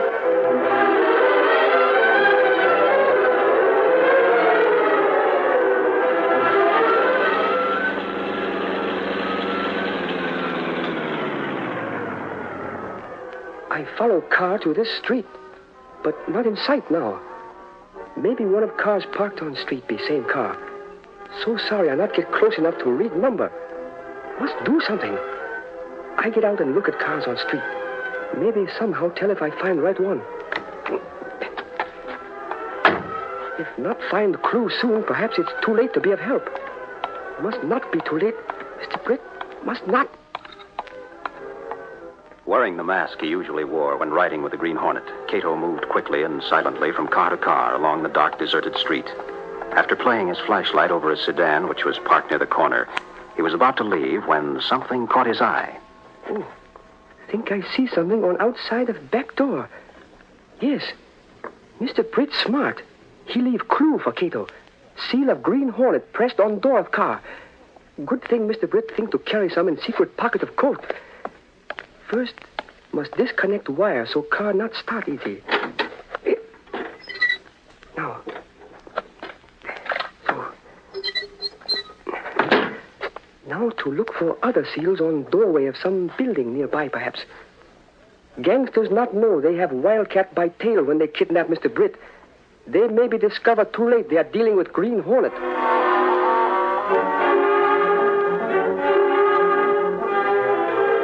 Meantime, in their hideout, Lou and his two henchmen were gloating over Britt Reed, who was tied hand and foot to a chair. Take a good look, you guys. That's the big shot who got me sent up. Now it's my turn to do a little crowing. Hey, the slicker ain't opened his trap since we took him.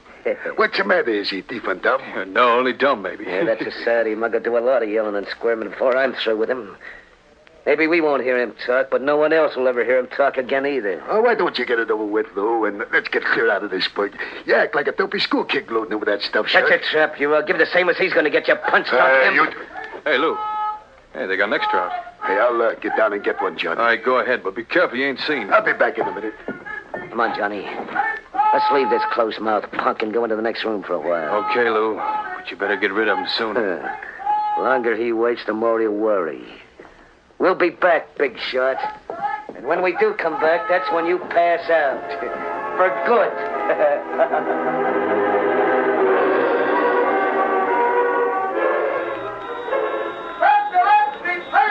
Hey, give me one of those papers, guy. Yes, sir. Yes, sir. Here. Thank you. Yeah. Let's see. Before I get back up, I'll take a look at this paper. Suffering catfish is sending us offering 10 grand for the return of Britt Reed. Let's see. Anyone given information leading to the... Hey, this gives me an idea. So Lou called me a punch-drunk ham boxer, huh? I'll go into this pool room and do a little phoning right now. I said it's your shot. Go ahead.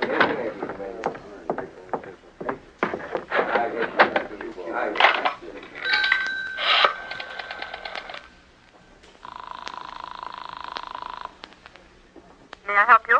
Give me cops headquarters, quick. We'll see who's a dummy around here when the cops pick up Lou and Johnny and I get the dough for turning over the... Police headquarters. Hey, I got a tip on where that Reed guy's being hit out.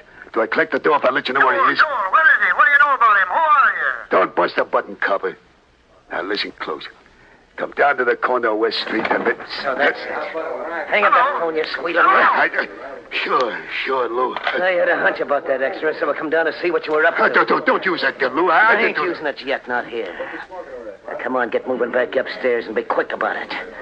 You're going to find out, same as Reed, that nobody double-crosses Lou Barker and gets away with it.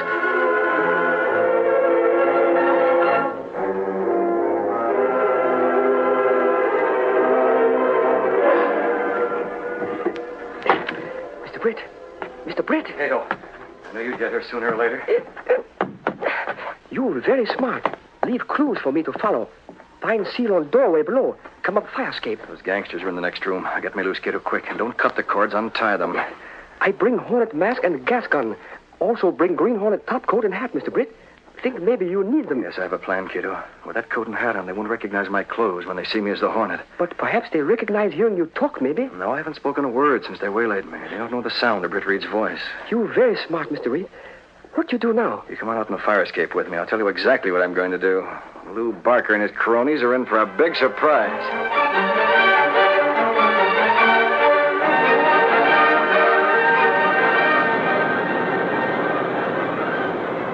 It's like looking for a needle in a haystack, Ashford.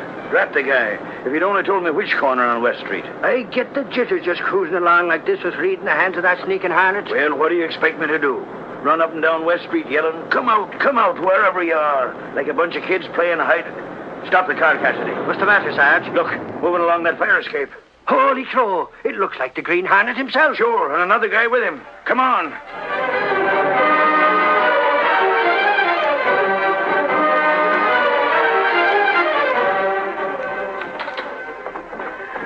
Stooley was putting in the coal of the car. Holy smoke, Lou. We better blow out of here. Calm down. I got to him in time. And this time I won't mess. Silent killer. Hey, look, coming in that open window. The master. That's the Green Hornet. Right the first time, Mastermind. Hey, what do you want here? Coming in to horn in on getting the reward for that Reed guy, huh? No, chump, I don't share rewards with small-time crooks like you. I take all or none. Well, I had a personal reason for bringing that jerk here, and you ain't going to interfere, see? Hey, Lou, I don't like this. Maybe it wouldn't be a bad idea. So help me, Johnny, if you go back on my No, Lou. Take it easy. I'm with you. Okay, then. I'm going to the next room and finish what I started, see? You and Slugger keep this overrated mutt from interfering. Out of my way, you. You're not going anyplace, Lug. Get him, Hornet. He ain't so hot. Get him. Get the Hornet, Johnny. Do something. Get Take it, Lug. Johnny, he got gas. I can't breathe. Hey, he got Lou. Help me, Slugger. Why should I? The Hornet's on my side in this fight. Get him, Hornet. Thanks. You can watch. Hey, I give up. Don't, not gas, no. Nice work, Hornet. You're next, Slugger. I don't deal with killers. No, get... Police come. You don't need help with the gangsters. Very good fight. Thanks. Get out the window quick, Cato. Tie me up in the next room before the police find me. Oh, come on, hurry. Sure looks like a big fight was going on here. Look at that, will you? 3 of them. All out for the count of 10. I wonder who did it to him, Sarge. I ain't sure yet, but I do know this looks like the work of the Green Hornet. The Green Hornet, eh? Then if he was here, Reed must be around here someplace. Reed! Reed! Help, in here! Glory be, it's him all right, in that next room. Come on. Reed, the saints be praised you're safe. Yes, I guess you got here just in time, actually. Sure, you're a sight for sore eyes, Reed. That you are. I could stand here just and look at you all night. Axford, do you think Mr. Reed likes to be all tied up like that while you stand around looking at him like a hen at a lost chick? Yes, how about cutting these cords, Axford? That I will, Reed, that I will. I'll have you free in a jiffy. There. Oh, thanks, Axford. That's much better. And by the way, Sergeant Burke, those 3 rough-looking men, did you catch them? That we did, Reed. Every last one of them. Good. They're all killers, and we're planning to take my life. Well, no, Reed, don't go worrying. We're here to see that nothing happens to you. Yeah. And we're sorry to tell you, Mr. Reed, but the worst of the lot got away. He and those 3 out there must have had a falling out about something. Sarge is referring to the Green Hornet, Reed. And it's sorry I am we didn't get here in time to face down that spalpeen. That I am. I assure you, Axford, he's a mean one to face. Maybe you were a little bit scared by him, but if I'd have been in your shoes, Reed, I'd have turned the tables on him somehow and brought him in alive. That I would. My one ambition is to take that Hornet by the arm and lead him into the Sentinel office to collect that reward. Take my arm, Axford, and help me up. I'm still a little shaky. Oh, sure. There you are. You're sure lucky to have the likes of Michael Axford around to get you out of the clutches of that sneaking jackanapes, the Green Hornets.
The Green Hornet.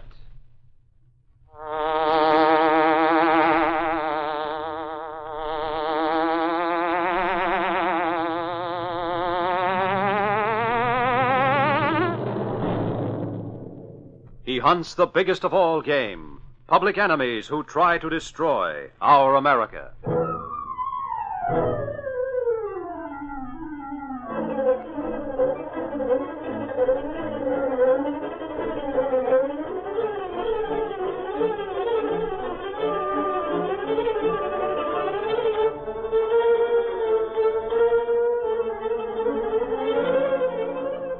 his faithful Filipino valet Cato, Britt Reed, daring young publisher, matches wits with racketeers and saboteurs, risking his life that criminals and enemy spies will feel the weight of the law by the sting of the Green Hornet.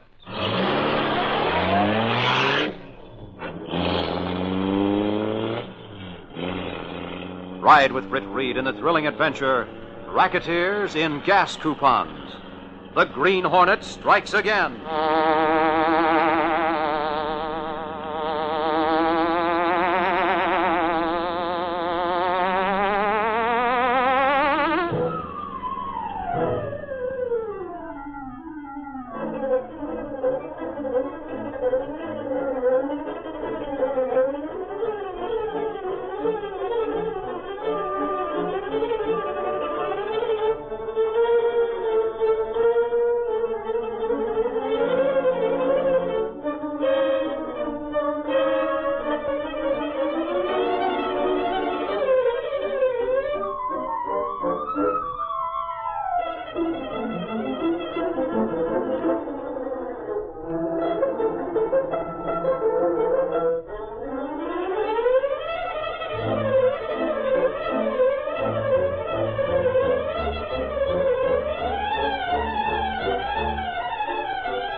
As a car drew up at a certain gas station on the west side of the city, the station attendant leisurely walked out from the office and approached the two prospective customers who sat waiting.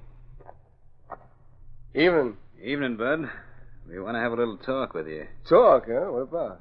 Well, supposing we did want gas and didn't have any coupons. What could you do about that? No coupons, no gas. You ought to know that by this time. Sure, we know. But if a lot of people who needed gas came by here without coupons, and you had the coupons to sell them along with the gas, think of the dough you'd be making. Get it?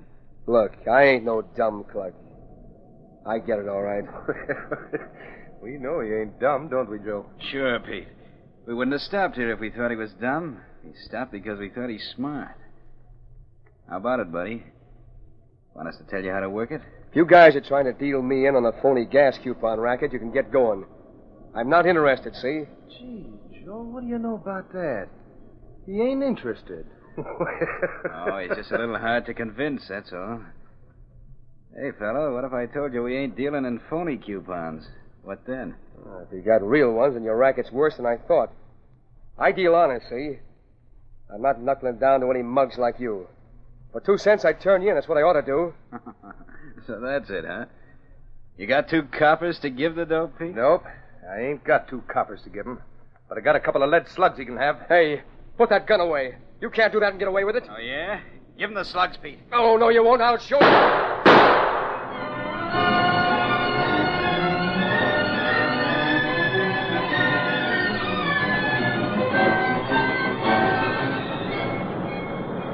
Make better deals when other gas station guys hear about that one being plugged. Yeah.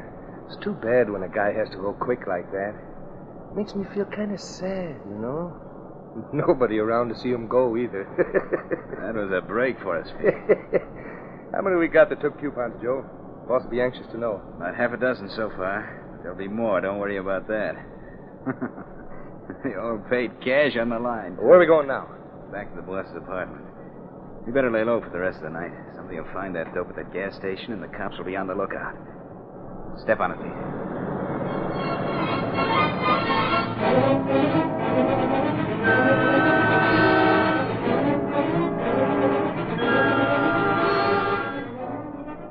The following morning, Britt Reed, young publisher of the Daily Sentinel newspaper, was talking to Ed Lowry, one of his reporters, in the publisher's office at the Sentinel building. The murder of that gas station attendant turned out to be quite a mystery, Lowry, since he was found out near the gas pumps, and since there was no cash missing, robbery certainly wasn't the motive. That's right, Chief. The guy must have been there alone when it happened, too. Cops haven't found anybody who knows anything about what happened. Oh, hello, Axford. Come on in. Sure I am in, Reed. So I noticed. Hi, Lowry. Well, if it isn't our star reporter, Mike Axford. Coming in with another scoop, no doubt. If you were really complimenting me, I'd know you're out of your head, Lowry. And if you're trying to get me goat, you're crazy. Because any ribbon from you rolls right off me back. That it does. Oh, fooey. Why don't you two grow up? What's on your mind, Axford? Nothing but me hat, Reed. For once he spoke the truth, Chief. Oh, is that so now? Can't a guy crack a little joke around here without somebody... Calm down, Axford, and tell me whatever you came in to say. Well, it isn't very important, Reed. But I wondered if we might get a story out of it. Sergeant Burke told me down at headquarters that some gas station guy tried to sell an investigator some gas coupons this morning. But when the investigator offered to take some, the guy became suspicious or something and wouldn't sell him any. He swore he was only kidding. Did they take him down for questioning? Sure, but they couldn't get anything out of him. They let him go, but they're having him watched. Well, some little independent station he come from on the east side. A guy named Lewis. Oh, there's a lot of those coupons floating around lately, Chief. So I've heard. It's a mystery how people get a hold of extra coupons like that, ones that are really genuine. It'd be a good scoop if we could run down some guy who had some to sell. I think I'll make a point of trying to find some. It'd probably develop into a good story, Lowry. Especially if we could find the source. If you do come across any, let me know. Okay, Chief. I have a hunch the discovery of the person or persons behind the whole thing might be a bigger scoop than we think.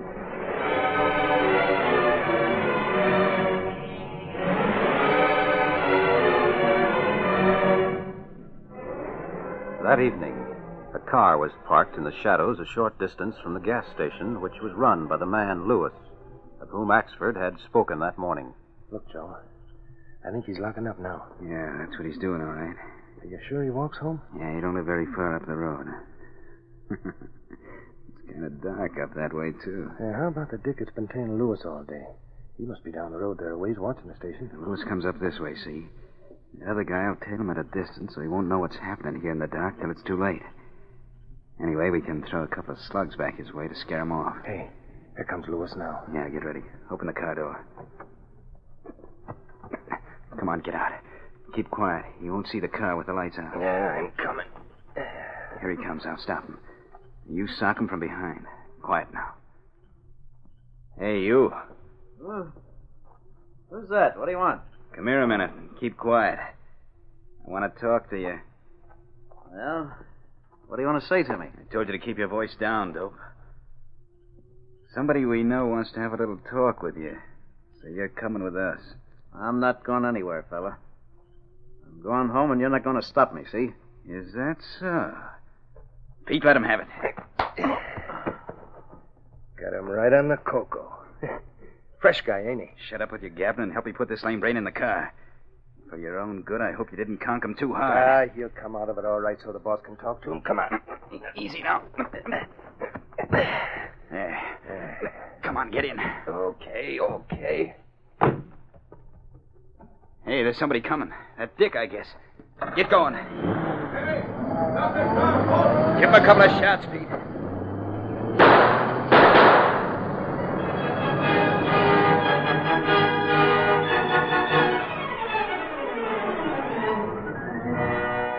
Meantime, Lenore Case, secretary to Britt Reed, was working later than usual, typing up some important letters for the young publisher.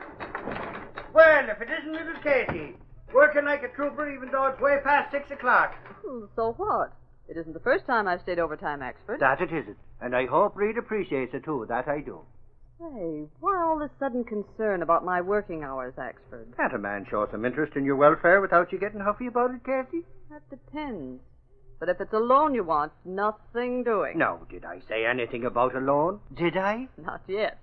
But I suspect something like that when you start handing out your blarney. Casey, I can't for the life of me understand what makes you so suspicious all the time. Well, it's just one thing, Axford. You. Casey, I think you ought to go see one of them there psychoanalytics. There's something wrong with your Lombardo or something, I'm thinking. Oh, skip it. Only don't come in here impersonating one of the intelligentsia. Say, did I do that now?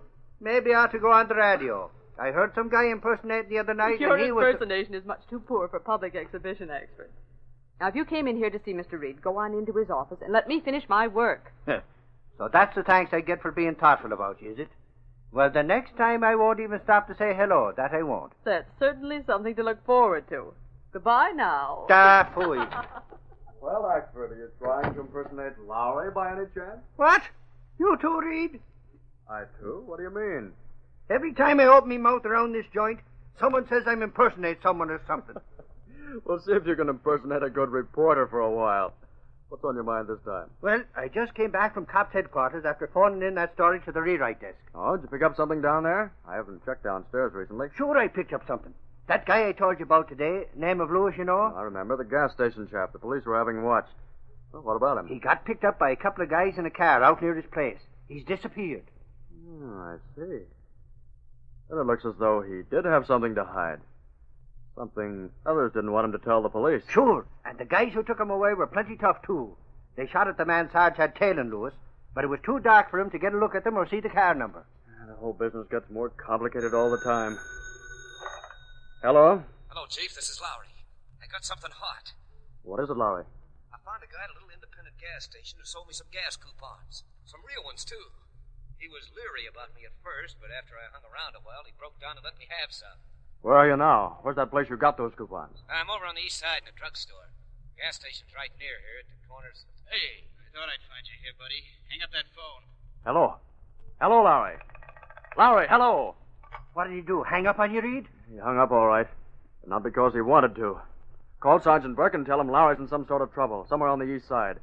Somebody didn't want him to make a report on what he found. Then you'd better get on down to headquarters right away. You mean somebody's got Lowry? Yes, and before the night's over, I think they'll be very sorry they laid hands on a reporter of the Daily Sentinel.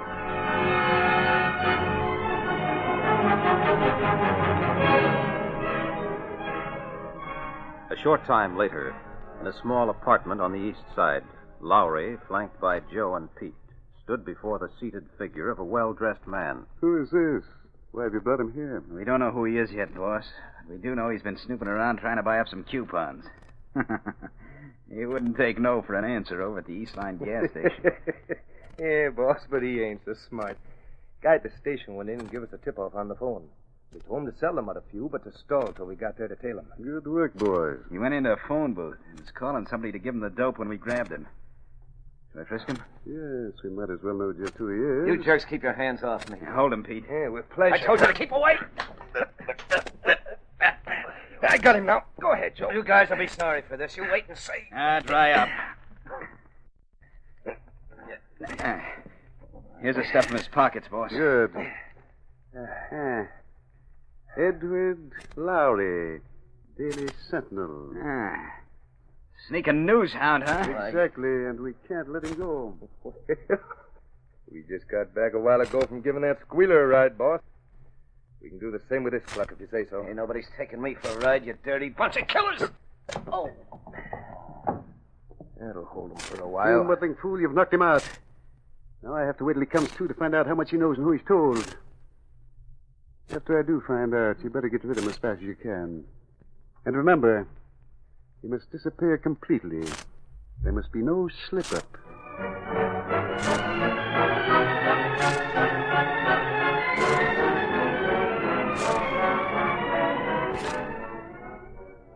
We'll continue our Green Hornet adventure in just a moment.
Now back to our story. Concerned over Lowry, Britt Reed hurriedly left his office and went to his apartment, where Cato, his faithful Filipino valet, and the only person knowing his identity as the Green Hornet, was waiting. Something wrong, Mr. Britt? Plenty, Cato. Lowry's in some sort of trouble. Trouble, Mr. Britt? Yes, he's disappeared. He was phoning me from a drugstore on the east side about a lead he had on racketeers and gas coupons, when I distinctly heard someone forcibly make him leave the phone. Oh, evidently one of the racketeers followed him to the phone booth. Yes, there's no doubt about that. And it means that Lowry's in great danger. You have plans, Mr. Britt? Not yet, Cato. But we'll make some plans as we drive over to the east side. Oh, Black Beauty is ready. Also gas gun and mask. Good. The police have been notified, but they're going to have the help of the Green Hornet in rounding up those racketeers. Come on, there's no time to lose. When they find out Lowry's a reporter and has something on them, there's no telling what they'll do. Stepping through a secret panel in the rear of a closet in his bedroom, Britt Reed and Cato went along a narrow passageway built within the walls of the apartment house itself. This passage led to an adjoining building, which fronted on a dark side street. Though supposedly abandoned, this building served as the hiding place for the sleek, superpowered Black Beauty, streamlined car of the Green Hornet. Britt Reed pressed a button. The great car roared into life.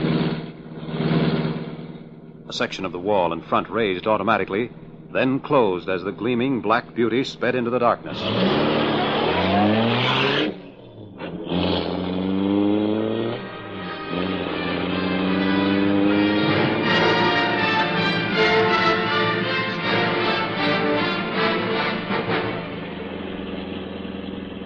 Where we go first, Mr. Britt? To the gas station owned by that man Lewis, Cato, the one who disappeared earlier this evening. We're almost there now.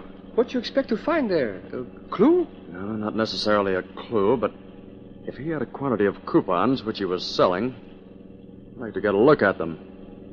There's the place. Pull over in the shadows and stop.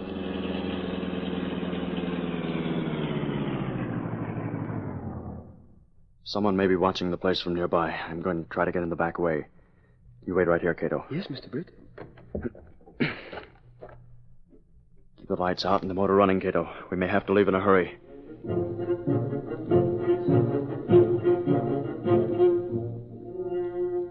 Melting into the shadows along the road, Britt Reed quickly but cautiously approached the back of the darkened gas station. Using a thin steel tool, he swiftly manipulated the lock of a back window. Then, moving silently, he lifted himself over the sill. This place isn't very big. Now, here's my flashlight. Detached gas coupons in that cigar box near the cash register there. Evidently the ones taken from customers. Now, look in this drawer.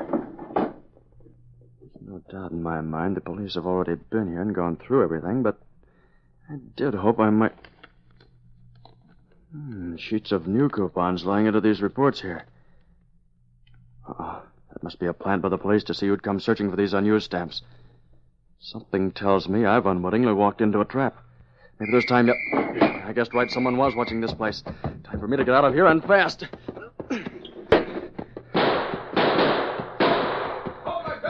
Hurry, Mr. Britt. Must hurry. Step on it, Cato, quick.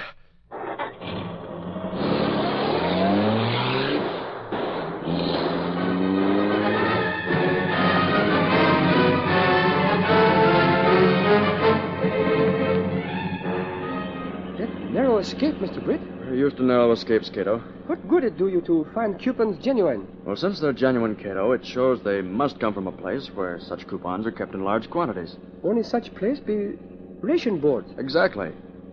And I have a hunch, Cato. I want you to phone the police from some nearby drugstore. Tell them that you want to tip them off the Green Hornet's about to steal a lot of gas coupons from one of the gas rationing boards, and then hang up. But there's more than one in city, Mr. Britt. Yes, I know. Which one you plan to enter? None, Cato. We'll just lay low for a while. And if my hunch is correct, we should get some news over the radio here on the Black Beauty within the hour. News that will lead us to the place where Larry's being held, and to the man who's responsible for his disappearance. Stop in the nearest drugstore and make that phone call.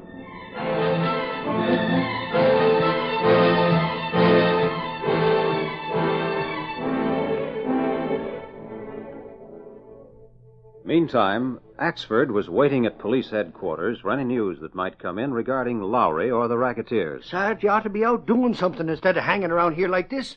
Maybe poor Ed Lowry's already been done away with by now. Is that so now? Well, if he's already done away with, there's no need for us to bother about getting him back. He'd be no good to Reader the Sentinel as a corpse.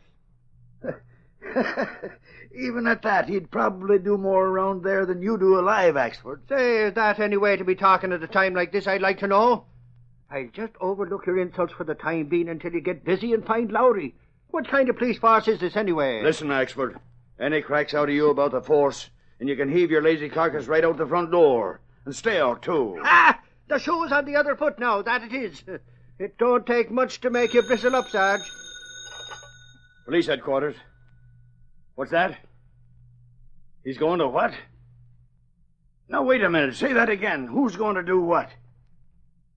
Glory be. Which one? Hey, wait. Which one? Hello. Hello. Ah, he hung up. What's up, Sarge? Never you mind. The force will take care of it without your help. Cassidy, get in there and tell them dispatchers to spread the alarm to all squad cars. The Green Hornet's planning to swipe a raft of gas coupons from one of the rationing board offices. Hurry up. Okay, Chief. Great sense of little fishes, Sarge. Is that what that call was? And didn't he say which one of the rationing officers Stop that Hornet blabbing about something you know nothing about. If you want to come with me, come on. Maybe if we find that Hornet, we'll find the gang who slatched Lowry. To my way of thinking, they're working together from the looks of things.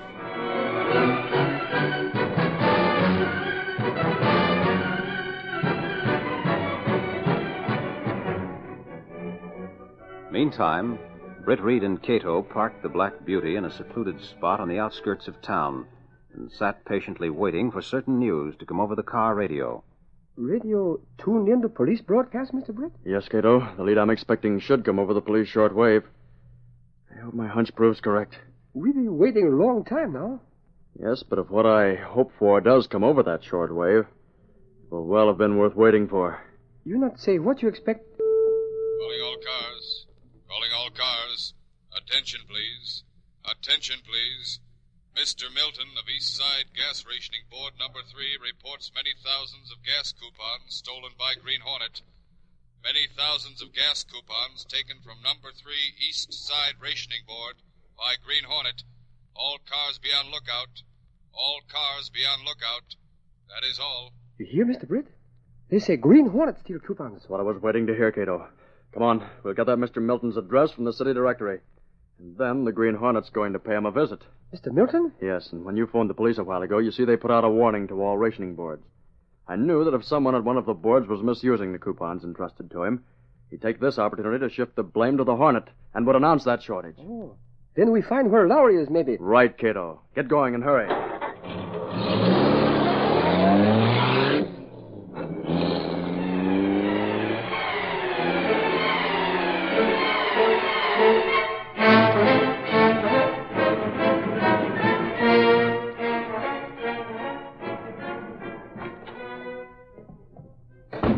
Hey, where you been, boss? We've been worrying. I just completed a bit of business that's put me in the clear regarding those gas coupons. How come, boss? Yeah. What's the dope? I merely phoned the police and announced a big shortage of coupons in the board office. You did what? Holy cats, you going nuts or something? Yeah, take it easy. Don't get excited.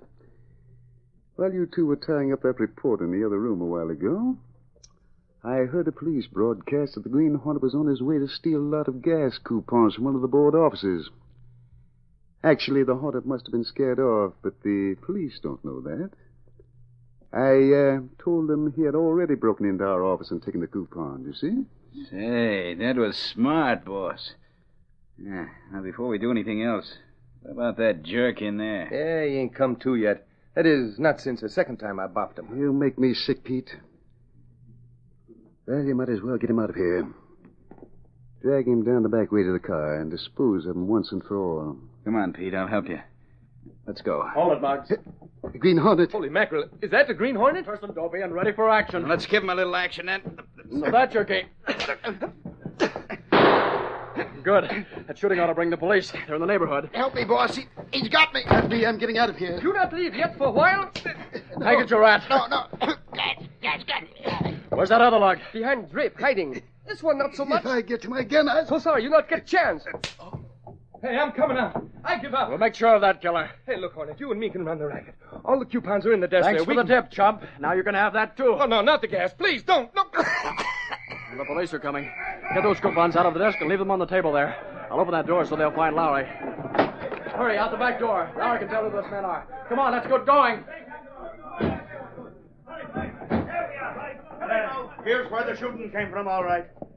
Glory be, what a mess. See what's in that other room. I'll take a look in there. Hey, look on the table.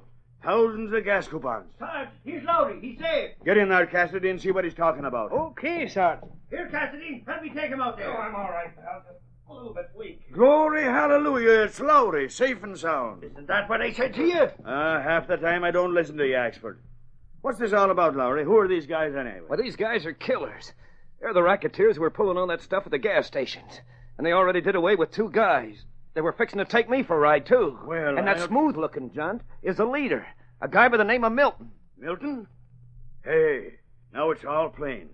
He's the guy from one of the ration boards who called and said the Hornet stole thousands of coupons. Well, they must have been working together, Sarge, and had a falling out. It's easy to see the Hornet's been here, all right. Did you see him, Lowry? No, I just came to about the time you came in. Yeah, that's too bad. Well, boys, get these skunks out of here. Lowry will be chief witness against them. Sure, but what about the Green Hornet, Sarge? Well, what about him? Asking each other what about him won't do any good. Listen to that. It's him. It's him, all right. The Green Hornet sneaking away and leaving his gang to take all the blame. That's the Green Hornet for you.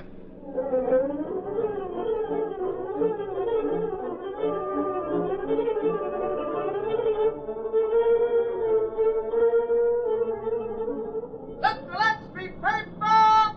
Gas coupon racketeers caught, gang indicted for murder. Green Hornet involved. Read all about it. Green Hornet still at large. Let's be paper!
These copyrighted dramas originate in the studios of WXYZ Detroit.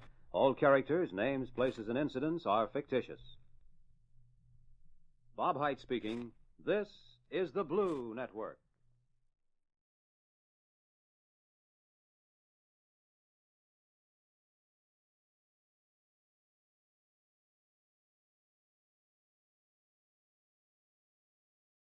The Green Hornet.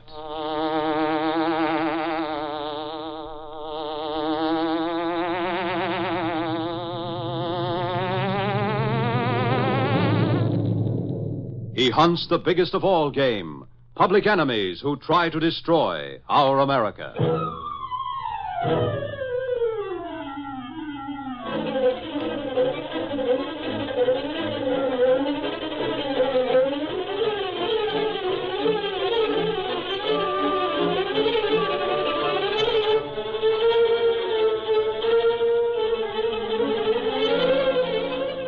With his faithful Filipino valet Cato, Britt Reed, daring young publisher, matches wits with racketeers and saboteurs, risking his life that criminals and enemy spies will feel the weight of the law by the sting of the Green Hornet.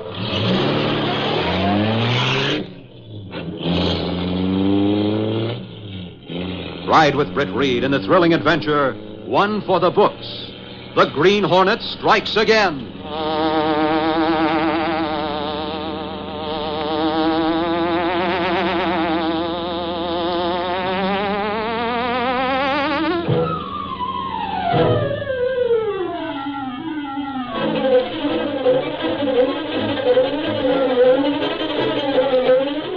Before we begin our story, here's a message for American women who want to serve their country and help bring the war to a victorious close.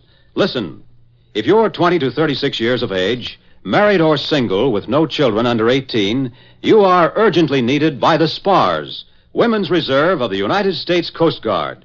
In the SPARS, you'll be given your basic training at beautiful Palm Beach, Florida. You'll be assigned to a vital, interesting job, releasing a Coast Guardsman for active sea duty. You'll wear smart, becoming uniforms and receive good pay, with splendid opportunities for advancement. Apply now at your nearest Coast Guard recruiting station, or write to the U.S. Coast Guard Headquarters, Washington, D.C., for a free booklet describing the life of the SPARS. And now, the Green Hornet.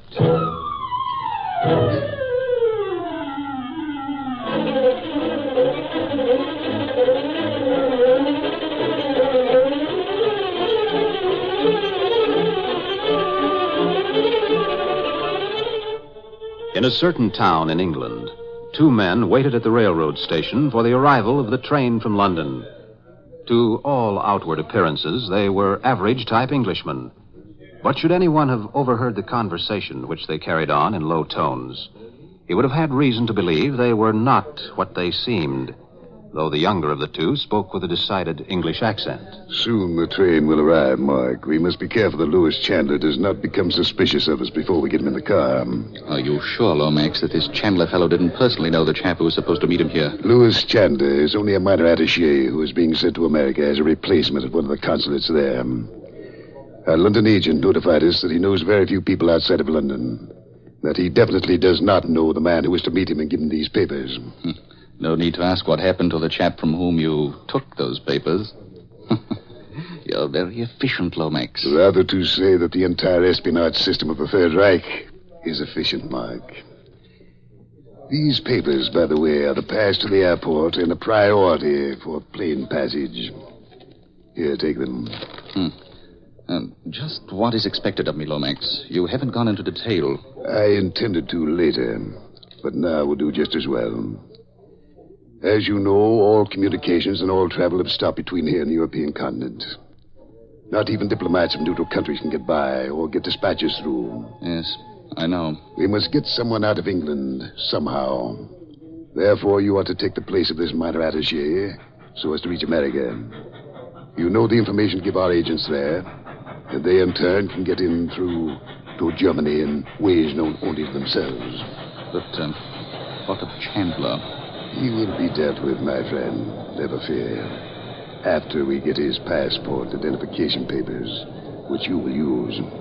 Didn't it occur to you that he may be known to someone at that consulate in America? You will not go to the consulate, Mark. You will go to an address which I shall give you. Here's the express from London now. Come. We will meet young Lewis Chandler.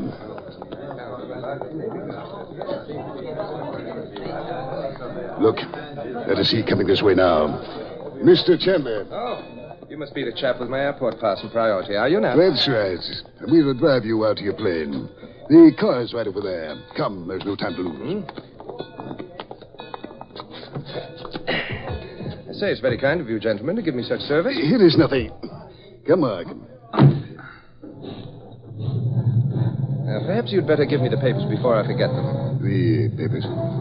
Oh, yes. But where you are going, you will not need papers, my friend. I don't understand. Why not come to the point, Lomax? Of course, it is best.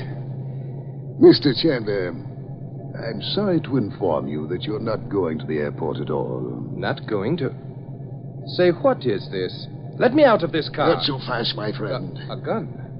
Then you aren't the men that... Unfortunately, the man who started out to meet you met with an accident. So that is it. Well, I won't let you get away with this. I'll use the gun on him, Lomax. Speed up, Mark. I'll eliminate the dumb coof. Then we'll proceed to the airport. Oh, no, you won't. You sneaking spy. If I can only get that gun... This will show you we mean business.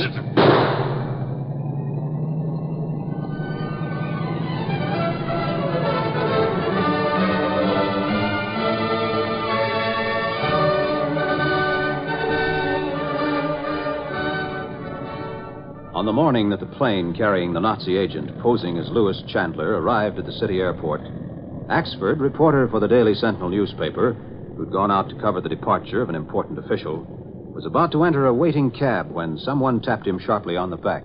Take me to the...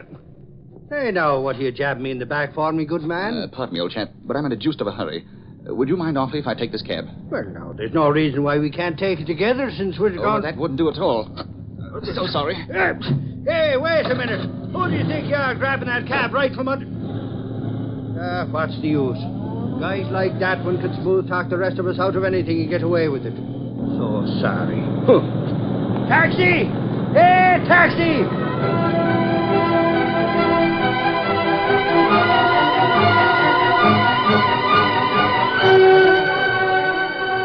Later that morning, Mark was sitting in the back room of a small bookshop on 3rd Street, talking to a man who'd apparently been expecting him. I hope you covered your trail here. Of course, Mr. Pender.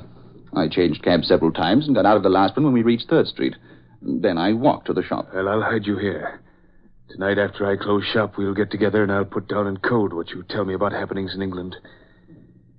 I hope for your own sake you've not bungled things by leaving the consulate chauffeur waiting at the airport. I am not a bungler. What's more, I don't like threats, Mr. Pender. So? But while you are here, you will do as I say. And if I don't? This will see that you do. Put away that gun, you fool. When I am ready. Not before. I said put it away. Since you won't, I'll... So you knocked it out of my hand, huh? I shall not forget your insolence. Do not threaten me again, Pender. I've been educated in England so that I might be of service to our country. I didn't come here to be bullied by you. Some of you younger agents are overconfident, my friend. Neither the British nor the Americans are easily fooled these days. So watch your step.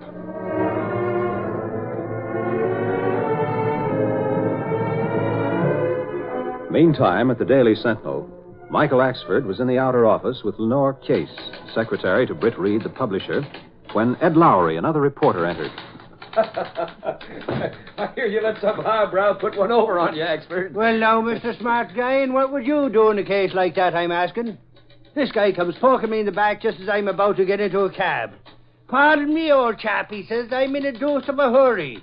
With that, he climbs into the cab and leaves me standing there. Well, why didn't you climb in with him, Axford? Don't tell me you're getting too fat to sit in a cab with only one other person. Who, me? Fat? Look at me, Casey. Do I look as though I'm too fat to ride with one person? I am looking at you, Axford, and the answer is yes. Say no. For 2 pins, You look as though you're going to have a stroke. I wouldn't lower myself to answer you. But if we weren't both going in to see Reed, I tell you to... Well, what are you two both standing outside the door for? Oh, I was just holding the door open for Lowry to go in first, but since he's waiting for me to go in, I lead the way. Say, it seems that you two are suddenly getting overly polite to each other, aren't you? Larry, I want you to go over to the British consulate and get all the details you can on a chap named Louis Chandler. He's a young attaché who seems to have lost himself his first day in this country. You mean he's disappeared, Reed? Yes, in a way. Well, what's the dope, Chief? Well, this fellow Chandler arrived today. He was met by a chauffeur in one of the consulate cars. He went to get cigarettes or something. Just didn't come back to the car, that's all. Oh, where was he coming from? He arrived from England this morning. Oh, he was bringing secret papers and spies got him. I bet that's it. No, Axford, I've been assured Chandler carried no important dispatches. In fact, he came to fill a relatively unimportant position at the consulate. That's why his disappearance is so strange, and why they're inclined to think he just became confused and couldn't find the way back to the car. Sure, but a grown-up guy like that could hop a cab and drive to the consulate, couldn't he? That's right. Yeah, maybe he'll turn up later. However, in case he doesn't, I want to have as much about him as we can get to run a story in tonight's edition. Okay, Chief. I'll go right over to the consulate and get what dope they have for us. Good. Axford, maybe you'd better go down to police headquarters and see what news you can pick up. Also, you might get a line on that Chandler chap. Then you don't think there's any spies mixed up in his being missing, Reed? Well, so far, there's no reason why they should be interested in anyone like Louis Chandler. Of course, Axford, if you can run down a few in connection with Chandler's disappearance, we might really get a scoop. I'm on my way. So long, Reed. Come on, Lowry. I'm with you, Axford. Get in touch with me if you get anything worthwhile, Axford. That I will, Reed. You can depend on me. Well, where are you going now, Axford? Sure, and if it's any of your business, Casey, I'm on my way to Cops headquarters. Good. Then you can drop this book for me at the 3rd Street bookshop. I got it from the circulating library. Now, what makes you think I'm going to do it? Now, Axford, come on. Be nice. Yes, Axford. Be nice. So long, Casey. Okay. Give me the book. Here. And while you're about it, pick out another one for me, will you? A good detective story. Use your own judgment. Well, maybe I will and maybe I won't. I don't want to be lugging a book around the cops' headquarters. Why not? You'll have something to read while you hang around there. Okay. But don't start yapping at me if you don't like what I bring back. No, where's the dump I got to go to? The 3rd Street Bookshop. That's the name of it. It's located at 3rd and West. And don't forget to take it there. It's overdue now. 3rd Street Bookshop, huh? Okay, Casey. I'll take it for you. And I'll bring back a story for you that'll make your hair stand on end. That I will.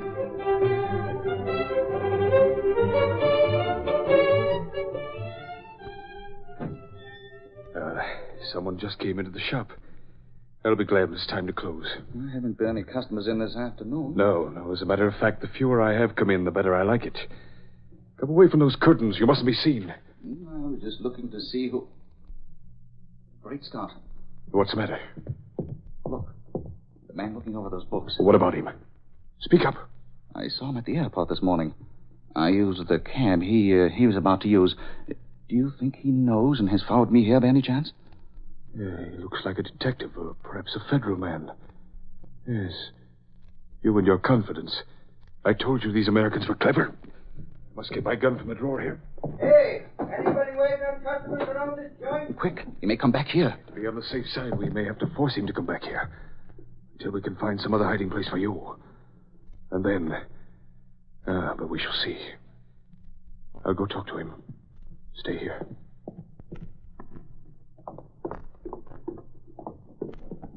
Oh, there you are.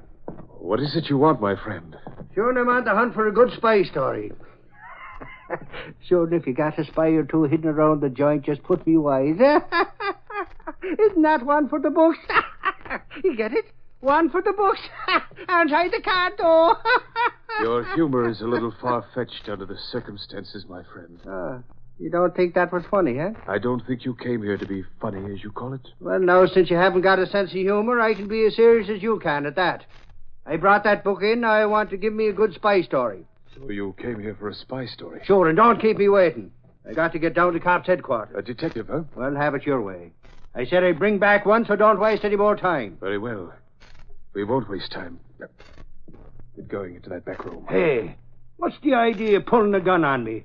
Whatever it is, I'll... Go, quick! Grab him! I haven't been there. Let me go, you dope. What's the idea? Your pretended stupidity may have fooled the one you know as Lewis Chandler here. But I am more accustomed to matching wits with you American agents. I give you credit for your cleverness up to a certain point. Lewis Chandler? American agent? Hey, are you gone nutty or... Oh, holy crow. Maybe I've run onto something about that missing Attache or have I? Oh, very clever act, my good fellow.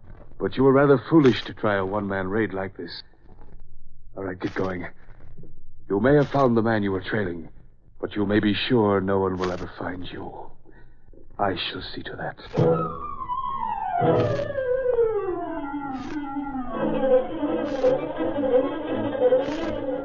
Continue our Green Hornet adventure in just a moment. Right now, our armed forces are using up a tremendous amount of our crude oil supply, and we can't cut down on their ration. Neither can we expect to get ahead of the game by patronizing the black market. Many people think that there's enough gasoline available to redeem every coupon in existence, that it's just a matter of getting it before somebody else does. Nothing could be further from the truth. There's no magic source from which black market gasoline flows. It comes right out of the tanks of honest citizens, and simply means that they can't have their fair share. So while you're patiently waiting for the day when gasoline will return in abundance, just be sure you don't buy gasoline coupons, and don't buy gasoline without giving up the proper coupons. Play square with gasoline. And now back to our story.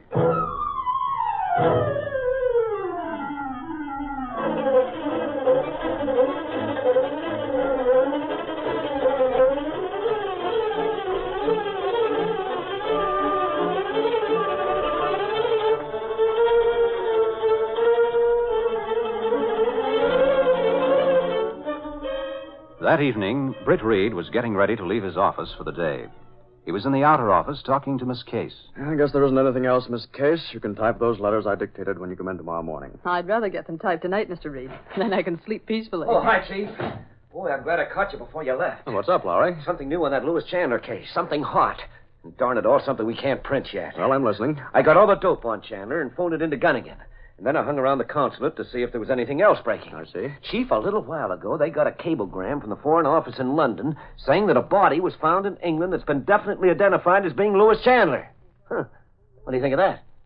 That is news. And the man who arrived this morning and disappeared must be a phony. That's strange. Oh, nothing strange about it. The guy who came in Chandler's place must be a spy or something. Exactly. You say we can't print that news? Yeah. They don't want to let the fake Chandler know they found out yet. I see the sense to that, all right. By the way, Mr. Reed, Sergeant Burke called from police headquarters. He said Axford hadn't been there at all this afternoon. That's mighty strange. Well, I asked him to drop into a bookstore on his way down there. The 3rd Street Bookshop. Call the shop on the phone, see if he's been there. All right. Outside line, please.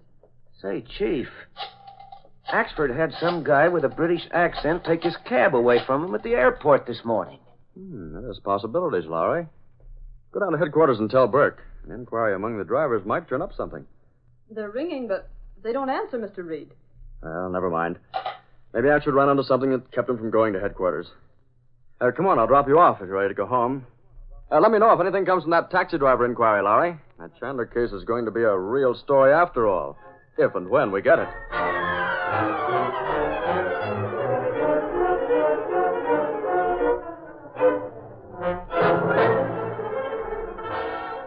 Britt Reed soon arrived at his apartment, where Cato, his faithful Filipino valet, and the only person knowing his identity as the Green Hornet, was waiting. I can't get it out of my head that Axford's mixed up with that Chandler fellow somehow. Ever since Lowry told me about that incident regarding the cab at the airport. You worried about Axford, perhaps? Yes, I am. If he'd changed his mind about going to headquarters, he'd have phoned in and said so. The only thing I see to do is to try to find him and to start at that bookshop. At the Mask and Gas Gun, Cato. Black Beauty already.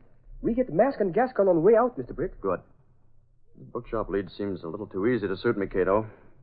Something tells me that before we're through, we're going to run into a lot tougher deal than we've bargained for. Let's go.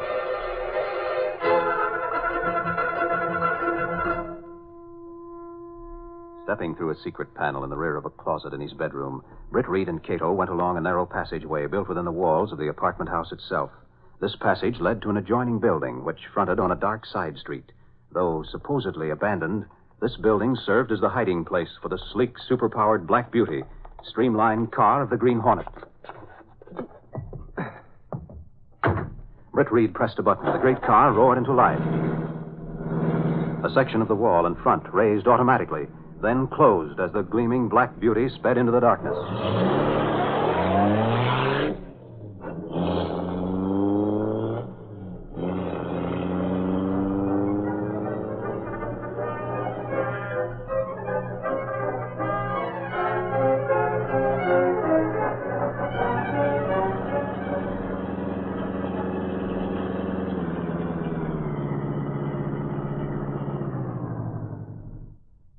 The bookshop's closed for the night, Cato.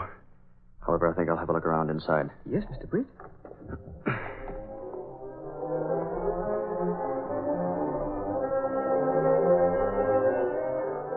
Approaching the rear window of the bookshop, Britt Reed manipulated the catch with a thin steel instrument. Then he raised the window cautiously, lifted himself over the sill, and dropped inside. I'll use my flashlight. It's at the plain back room. Shop must be through those curtains.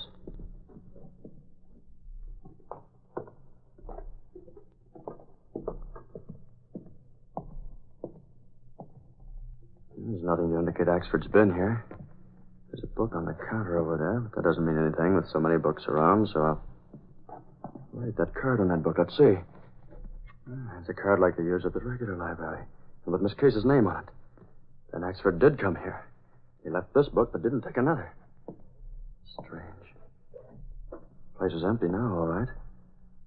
But I have a feeling this place had something to do with Axford's disappearance.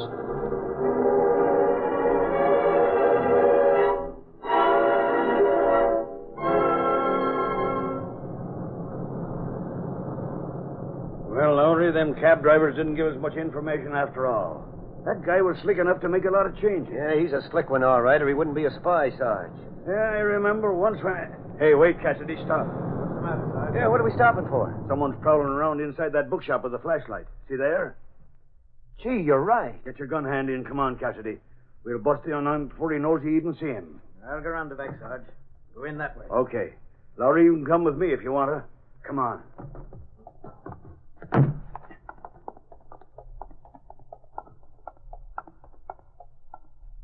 Easy now. You'll have to force the door. Now. Sarge, this way. He went this way. Why didn't you stop him, Cassidy? I didn't have the chance. He jumped me. Sarge, that was no ordinary prowler. That was the Green Hornet himself. What? Come on, hurry up. Let's get after him. Cassidy, go put in a call for some more men quick. We'll scour the neighborhood till we run him down. Get going.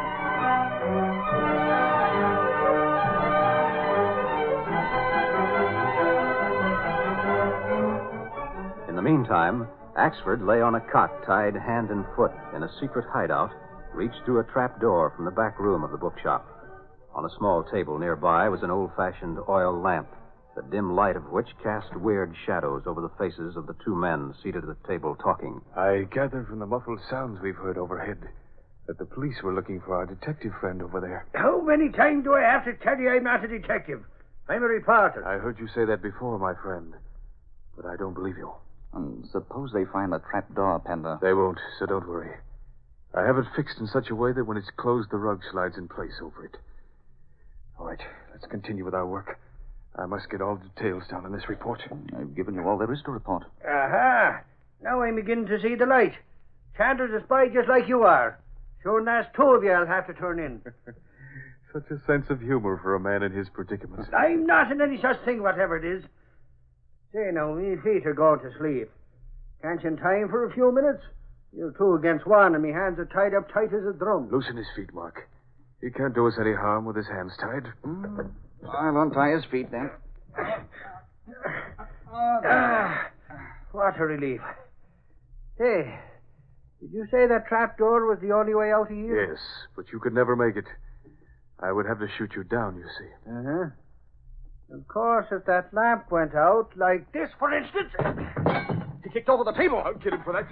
Pender, look, fire. The oil from the lamp. We must get out quick, but first... Oh, no, you don't. We'll all be burned alive. Pender! Pender!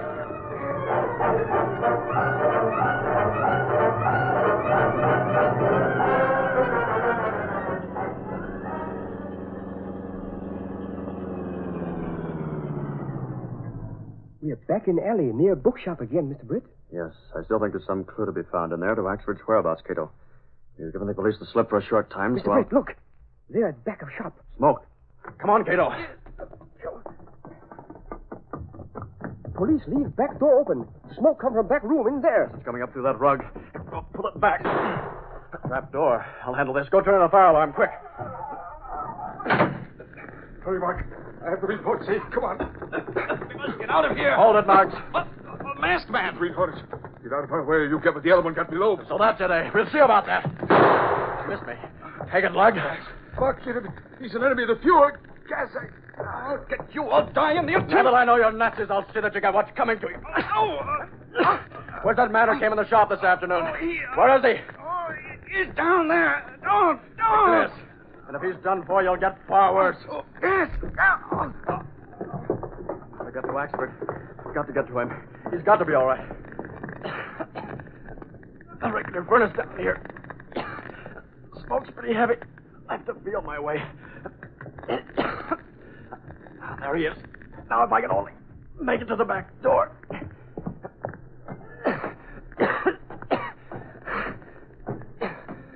I'm almost there. Here we are. Slam that trap door shut. I'll get Axford into the alley.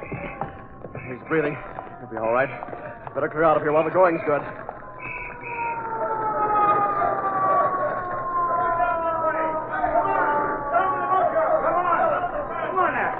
Glory be. Here's three laid out here. Come on, let's drag him out into the alley. This one's heavy, Sarge. This ought to be far enough. Hey, where am I? What's happened? Hey, flash that light there. Well, can you beat the... Sarge, it's Axford. So it is. Glory be. I wonder who them other two are. Don't let them get away, Sarge. They're spies, that's what they are. There he goes again. Spies, he says. Wait a minute. Hey, golly, Lowry, he's right. This looks like spy stuff, all right. Sure, and that slim guy's that Chandler fella. He's nothing but a double-talking spy of a Nazi. Chandler? Oh, boy, Axford, you did get a haul. Oh, it wasn't much. I've been trailing him all day. And they decided to close in on him, but they put up a stiff fight, that they did. But, well, I did my duties this hard, that's all. Sure. And I suppose you stuck that seal on the forehead of each one of them, huh, Axford? Seal? What are you talking about, Sarge? Stuck as nice as you please right in the middle of the forehead of each is the seal of the Green Hornet. The Green Hornet? Now, isn't that one for the books?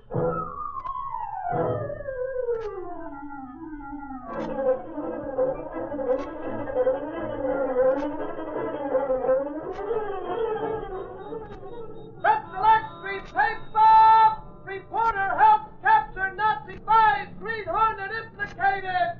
Read all about it. Green Hornet still at large. That's the Lake Street paper!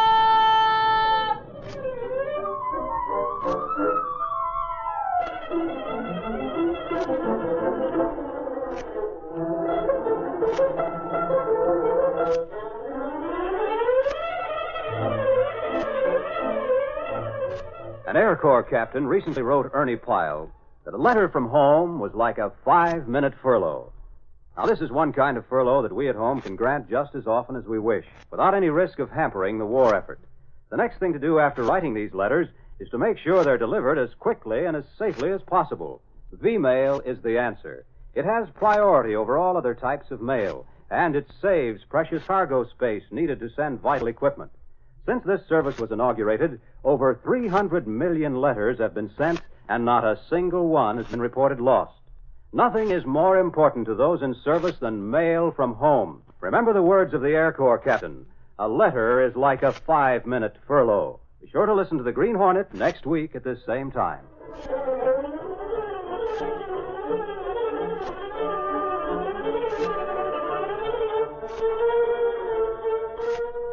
These copyrighted dramas originate in the studios of WXYZ Detroit. All characters, names, places, and incidents are fictitious. Bob Height speaking. This is the Blue Network.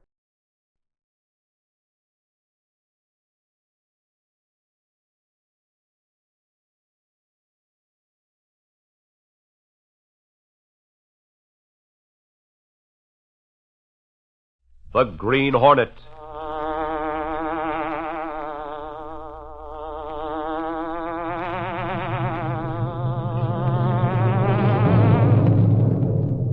He hunts the biggest of all game, public enemies who try to destroy our America.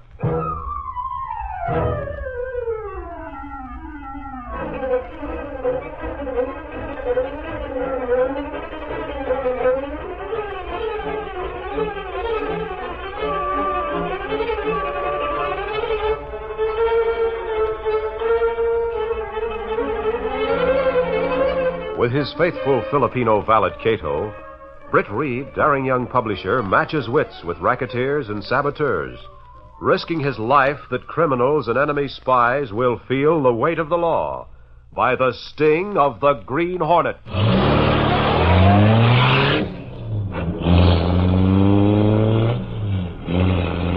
Ride with Britt Reed in the thrilling adventure, Dope versus the War Effort.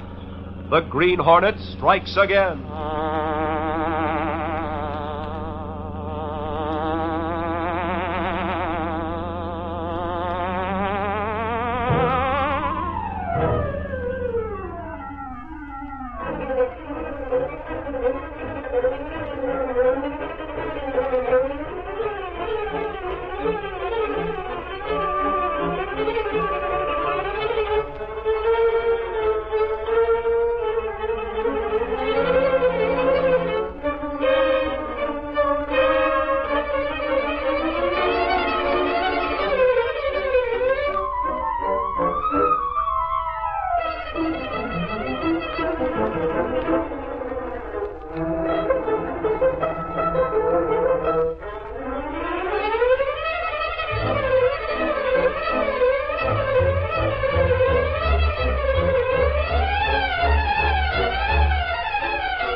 It was during the night shift at the Buxton war plant that one of the war workers, turning suddenly to speak to the man beside him, accidentally knocked the man's arm, causing him to drop the small wrench he held in his hand.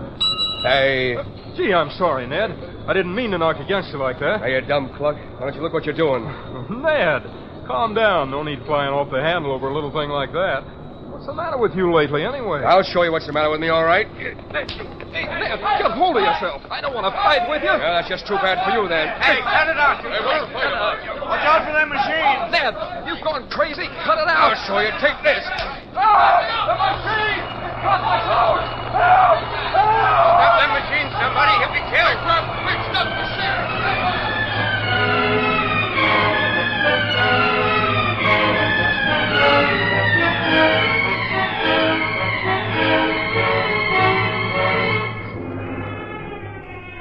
Following morning, Britt Reed, young man about town and publisher of the Daily Sentinel, sat in his office talking to Ed Lowry, one of his reporters. The Buxton war plant certainly seems to be having its troubles lately, Lowry. Yeah, Chief. That accident last night's the third one they've had in a week. The war worker was hurt pretty bad before they got that machine stopped. Yes, and according to the story we have, it was the result of a fist fight with one of the other men. Yeah. The guy who was hurt says the other worker jumped on him just because he accidentally knocked his arm. They got along well before that. Things like that are not helping the war effort any. Perhaps the workers are jittery over the other two accidents that occurred there during the past week. Well, according to witnesses who saw what happened last night, the war worker who was hurt tried to calm the other one down. But the guy flew into a rage and smacked him. Well, the cops took him down for questioning, of course. He's being held on an assault and battery charge. Oh, hello, Axford. Hey, hello, Reed. Hi, Lowry. Well, Mike Axford, our would-be ace reporter. None of your wisecracks, Lowry. Say, Reed, I just come from cops' headquarters. I bet the cops are glad you left. Oh, that's so now. I'll have you know I'm the best-liked reporter around the press room. That I am. Sergeant Burke and me are just like that. You seem to have a little trouble getting your fingers together, Axford. Now listen here, Lowry. Let him alone, Lowry.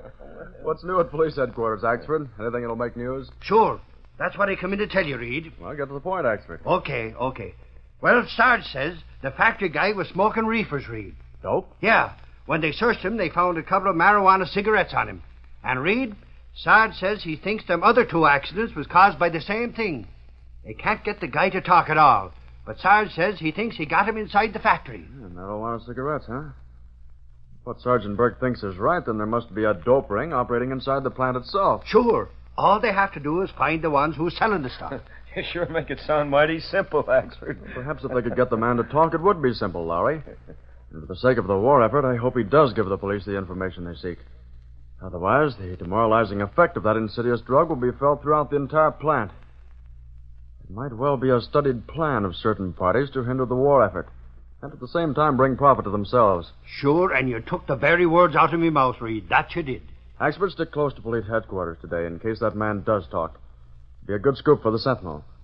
I'd like to be able to disclose the names of those responsible for selling dope to the war workers of the Buxton plant. And I want to be sure we get that scoop.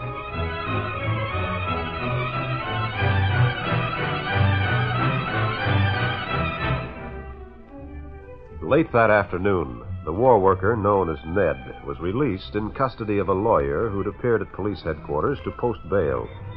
As the two men walked up the street, Ned heaved a sigh of relief. Gee, it was nice of the boss to send you to get me out. They was throwing questions at me so fast and so long, I was afraid I couldn't hold out. Yeah, the boss is afraid you might break under the grilling. Where are you taking me now? Well, a couple of the boys are right around the corner waiting in the car. Boss said you had to go with them. I suppose he wants me to hide out for a while, huh? Yeah, I guess he does. Well, there's the car. Here he is, boys. You take over from here. Come on, get in, buddy. Yeah. Where are we going? Ain't he the dope, huh? Hey, what's so funny, wise guy? Yeah, don't mind him. Jitters always laughs like that. Can't help it, see? Yeah, I don't have to like it. Get going, boys. You got your orders. Yeah, we got our orders. Yeah. So long, shyster. Tell the boss we'll see him later.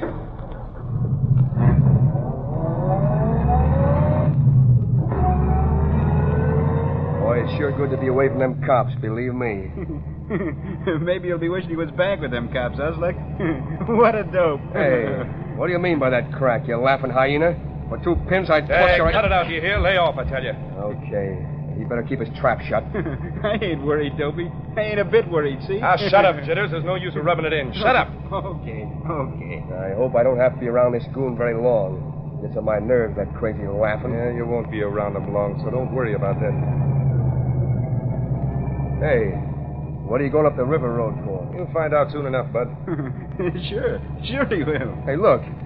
I don't like the way you two guys are talking. Ain't he the dope? Well, I've had enough of this. I'm getting out of this car right now, do you hear? Grab him, Jitters. I'll show you, you grinning baboon. Look, a gun, see? Oh, wait. I was only kidding, honest. Put that down. He's scared, Slick. The dope. Keep him covered till I stop the car. What are you stopping for? What for? Ah, look, buddy. Maybe you didn't open your trap to the cops, but you did let them find some of them reefers in your pocket. Boss decided you ain't safe to have around. You get it? Oh, let me go. I won't talk, honest. I'll go away where they can't find me. Yeah, sure. That's the way we figure you'll do. Take a long trip. And even if they do find you, you won't talk. Now get out. What for?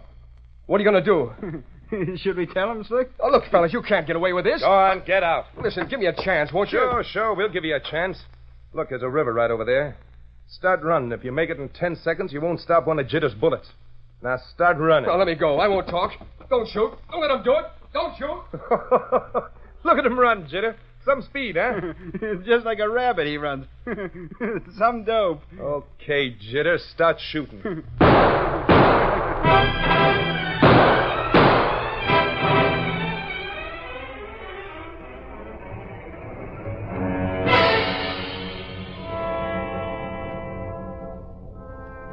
That evening, Britt Reed was in his office at the Sentinel Building talking to Ed Lowry when the phone rang.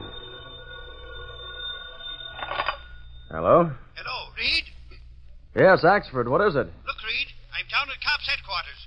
Remember the guy the cops brought down here from the Buxton plant? The one who had them dope cigarettes? What about him? Plenty, Reed. Just wait till you hear. Well, don't keep me waiting, Axford. Well, some lawyer got him out this afternoon. And what do you think? I'm not very good at guessing, Axford. Let's have it. Well, get this now. He was found floating in the river a while ago. That he was.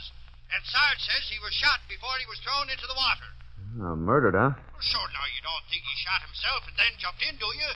Sure, he was murdered. And Sarge says it was probably done by somebody who was afraid he'd spill the beans about where he got the dope he had. There's no doubt about that. Well, stick around there in case anything else breaks on the case. Okay, Reed. So long. Goodbye. Well, my guess about a dope ring operating in that war plant seems to be correct, Lowry. Yeah? Well, what Axford have to say, Chief? That factory worker who had those marijuana cigarettes was bailed out this afternoon. Since then, he's been murdered to keep him quiet. Is that a fact? Well, say, then there must be something going on over at the Buxton plant. Yes, it looks that way. Look, Chief, I got an idea. What's on your mind? Now, if I could get a job over there for a few days, maybe I could find out something. What do you think? Well, it could be arranged through Mr. Buxton. It might be rather risky for you, Lowry. Oh, I can take care of myself, Chief. It'd be a big scoop for the Sentinel if we could help the cops break the case.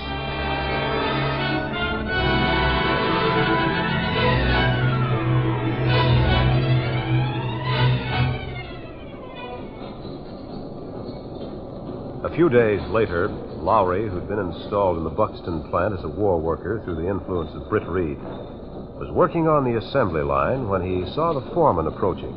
Well, young fellow, how are you coming on here? Oh, gradually getting the hang of it, Mr. Kane. Well, it's all in getting used to the machines. Won't be long before you're as good as the next man. Yeah, I guess that's right. Well, there's a signal to knock off for lunch. I guess you're ready for a rest at that, huh? Yeah. Being new at it, I do get a little tired. Well, go eat your lunch. We'll pep you up for the afternoon shift. See you later. Yeah, thanks.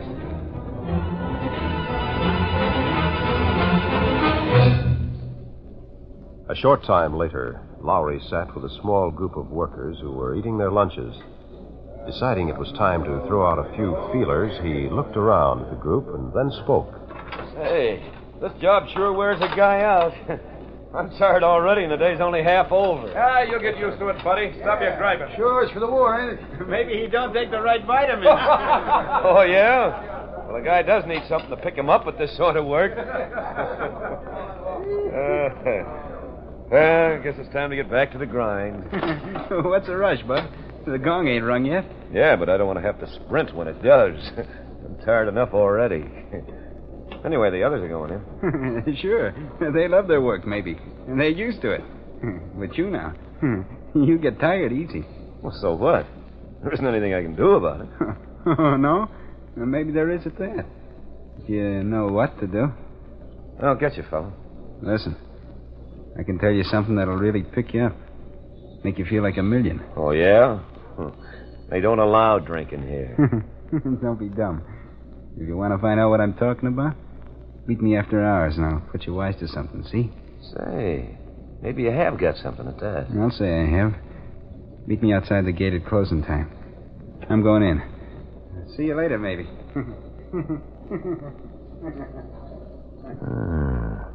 At last I got a bite.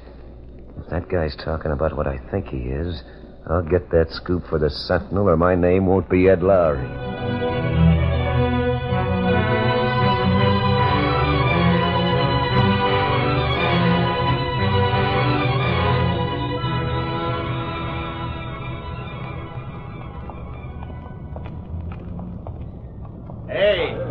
Hey, you! Oh, there's that guy with a funny laugh now. Wonder who the guy is sitting in the car with him. Oh, I see you didn't forget me, fella. No, I didn't forget. I knew you wouldn't either. Get in. Okay. Get going, Slick.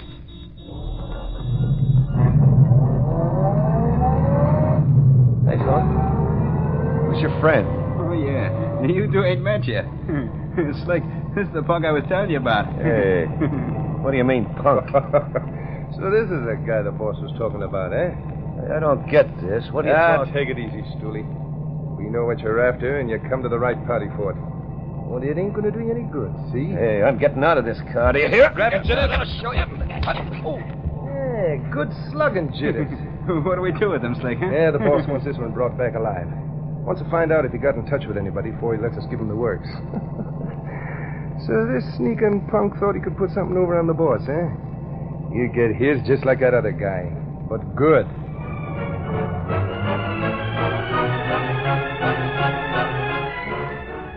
We'll continue our Green Hornet adventure in just a moment.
Now, back to our story. That evening, a few hours after Lowry had walked into the trap set for him by the dope peddlers, Britt Reed was in his office talking to his secretary, Lenore Case. You tried to get Lowry at his home, Miss Case. Yes, Mr. Reed. His landlady said he hadn't been in. And you're positive there's been no call from him? That's right, Mr. Reed. That's strange. Lowry's been phoning me every evening after he left the war plant. It's been several hours now since he went off duty. Maybe he has some sort of a lead. He decided to trail somebody or something like that. In that case, he'd most certainly have gotten in touch with me. That was our understanding. Perhaps he'll phone you later at your apartment. And he might at that. You might as well go along home, Miss Case. I'll stay a while longer than I'm going to call it a day, too. All right, Mr. Reed. Good night. Good night, Miss Case. I didn't want Miss Case to know it, but I'm really getting worried about Lowry. I'll wait just so long. And then if he doesn't call, I'll have to do what I can to locate him. Something tells me he's in trouble. And the sooner I find it out, the better.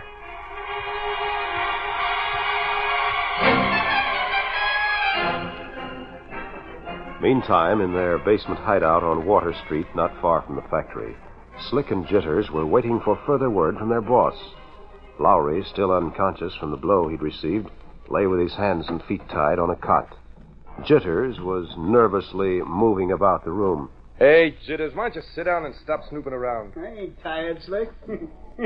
What are you looking in that drawer for? That's a boss's stuff, you nosy dope. Look what I found. A mask, see? Look it. I'm an outlaw.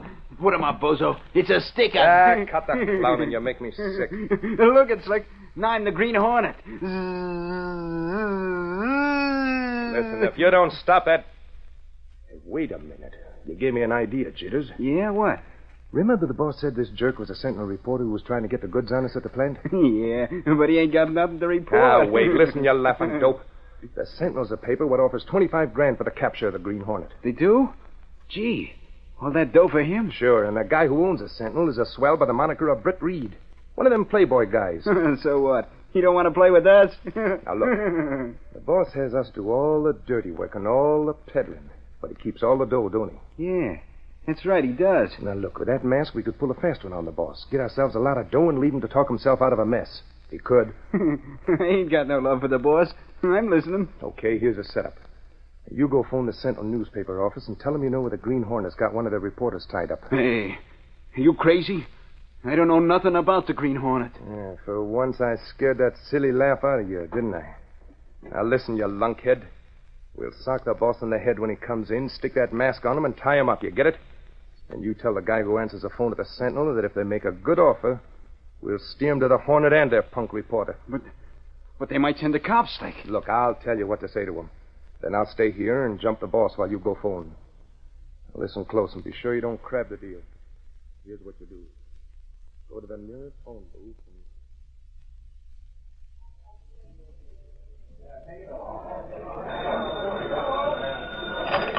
City room, Gunnigan speaking. Hey, look, mister. If I was to tell you where the Hornet got one of your reporters tied up, what would it be worth to you? Wait a minute. You say one of our reporters is being held somewhere? Yeah, you heard me right. He's being held by the Green Hornet. You know that mug that wears a mask. Sure, I know. Get to the point, will you? Don't yap at me like that, bud, or I'll hang up on you, see? Hold on. I'll listen. Go ahead. Now, look, this is on the level, see? If cops is brought in, then we're out, so no cops. Get a lot of dough together and send just one guy with it down to 2nd and Water Streets. Have him walk along Water Street in half an hour. We'll be in a car and pick him up if he's alone. And don't send no checks. We want cash, get it? So long. Wait. Holy Moses. The Hornet's got Lowry. I better tell Reed right away. If you'll let me, I'll call the cops and I'll go down to Water Street myself and... This person phoned and said Lowry's being held by the Green Hornet, huh? Yeah, Chief. I'll call the cops like you said, and then I'll go down there and meet them and see what happens. All right, Gunnigan, but be careful. Be sure the police are nearby before you approach them, if they are waiting as they said they would. Let me know what happens. I'll be very anxious to know.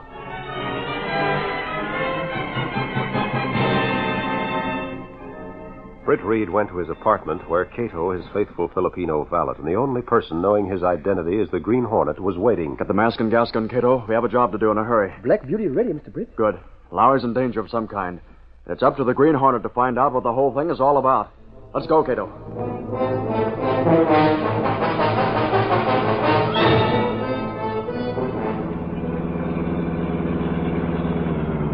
Get out of here, Cato. Gunnigan was going to call the police, but I want to get those men in the car before the police do. I'll be able to force them to lead me to Lowry. What you want me to do, Mr. Britt? Drive out the river road about a quarter of a mile and wait there. Yes, sir. If things work out, I'll meet you there shortly. Get going, Cato.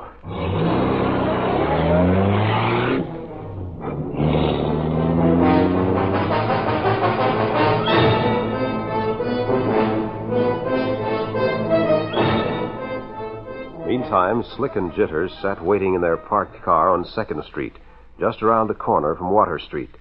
From this point, they could watch for the man they expected without being seen. Well, I socked the boss, tied him up, and slapped that mask on his mug.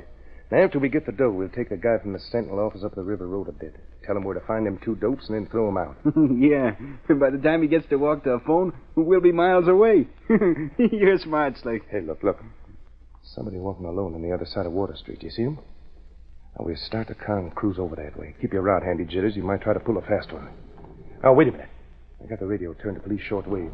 Let's listen just in case. Attention all cars. Attention all cars. Squad cars 13-2 and 13-3 have been dispatched to 2nd and Water Streets. All other squad cars in vicinity proceed to that neighborhood. Look for kidnappers of Sentinel Reporter. Look for kidnappers of Sentinel Reporter. Said to be working with Green Hornet. That is all. Hey, that guy at the newspaper's called the cops. It's a trap. Must have missed the first broadcast. Let's get out of here, quick. Hey, what the... Get the going, quick. The police are waiting out there on Water Street for you. Look, he's masked. Green Hornet himself. Get going, I said. They're after me, too. Hey, let's go, Jitters. Hey, why are you so interested? Questions can wait. Get going. The cops.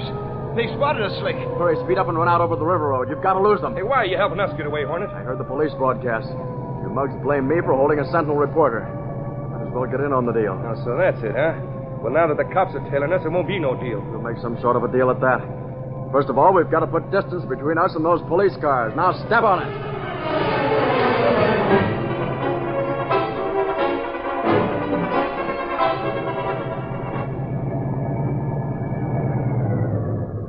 But why are we stopping here?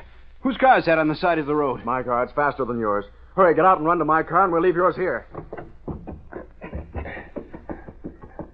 Get in, both of you.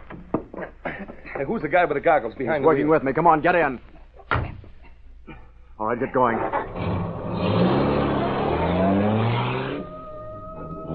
Hey, the cops are still trailing us. Never mind that. Now tell me where that reporter's being held. I want to meet the lug who's posing as me. Hey, he's holding a gun on us, Slick. We better tell him. So you want to meet the guy who's posing as you, huh? Well, that might not be a bad idea, but what about us? You're working with him, aren't you? Ah, so maybe you figure on double-crossing us, too. Oh, look, Hornet, I ain't afraid of you. In fact, Are you going to tell me? Oh! My arm! I'll tell. Gee, I'll tell. he means business. Tell him, Slick. Come on, talk. It's on Water Street. I'll show you the way, honest. I'll show you. Yeah, we'll show you, Hornet. All right. You better lead us to the right place or else. Step on it. Back to Water Street.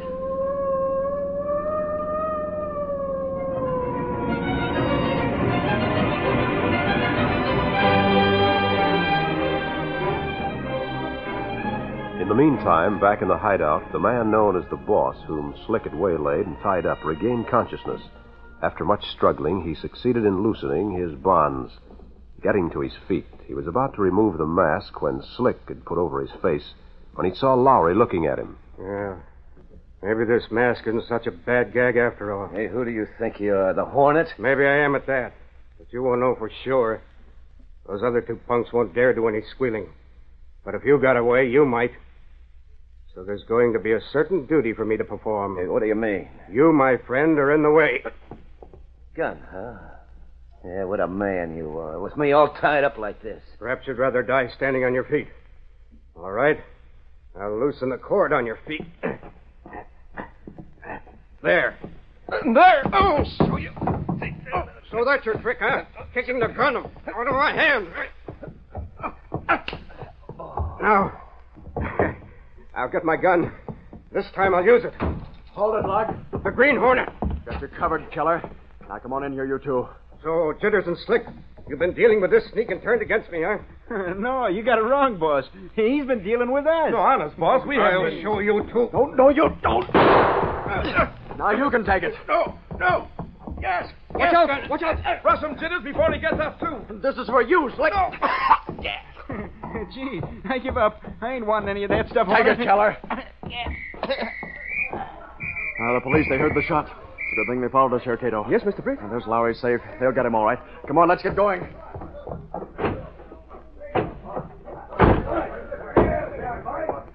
What in heaven's name is all this? Look, Lowry, holy crow. Oh, what happened? You tell us, Lowry, what did happen? Hey, here's the guy with the mask on. The Green Hornet. Says preserve us, and me standing near to him. That ain't the Hornet. He don't wear a mask like that. Take it off, Cassidy. Yeah, sure. There, take a look. Hey, that's the foreman from the Buxton plant. The foreman? Yeah, and those other two are in with him. In on what, Lowry? Sarge, you're looking at the men who have been selling dope in the plant. That foreman Kane was a leader of the bunch. Glory be. Lowry, you're a hero or something.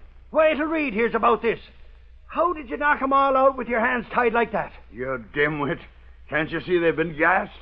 The Green Hornet was one of them, too. Say, he must have been at that. Sure, listen to that. It's him, all right.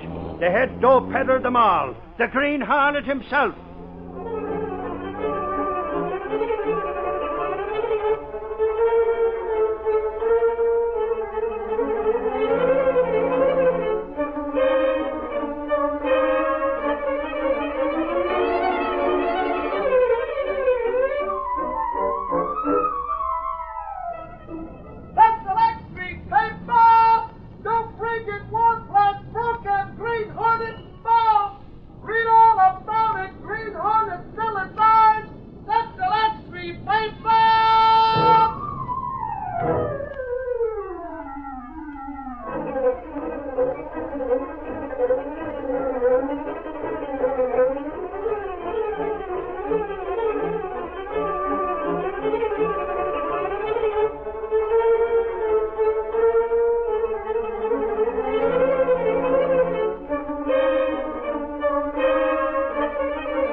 These copyrighted dramas originate in the studios of WXYZ Detroit. All characters, names, places, and incidents are fictitious.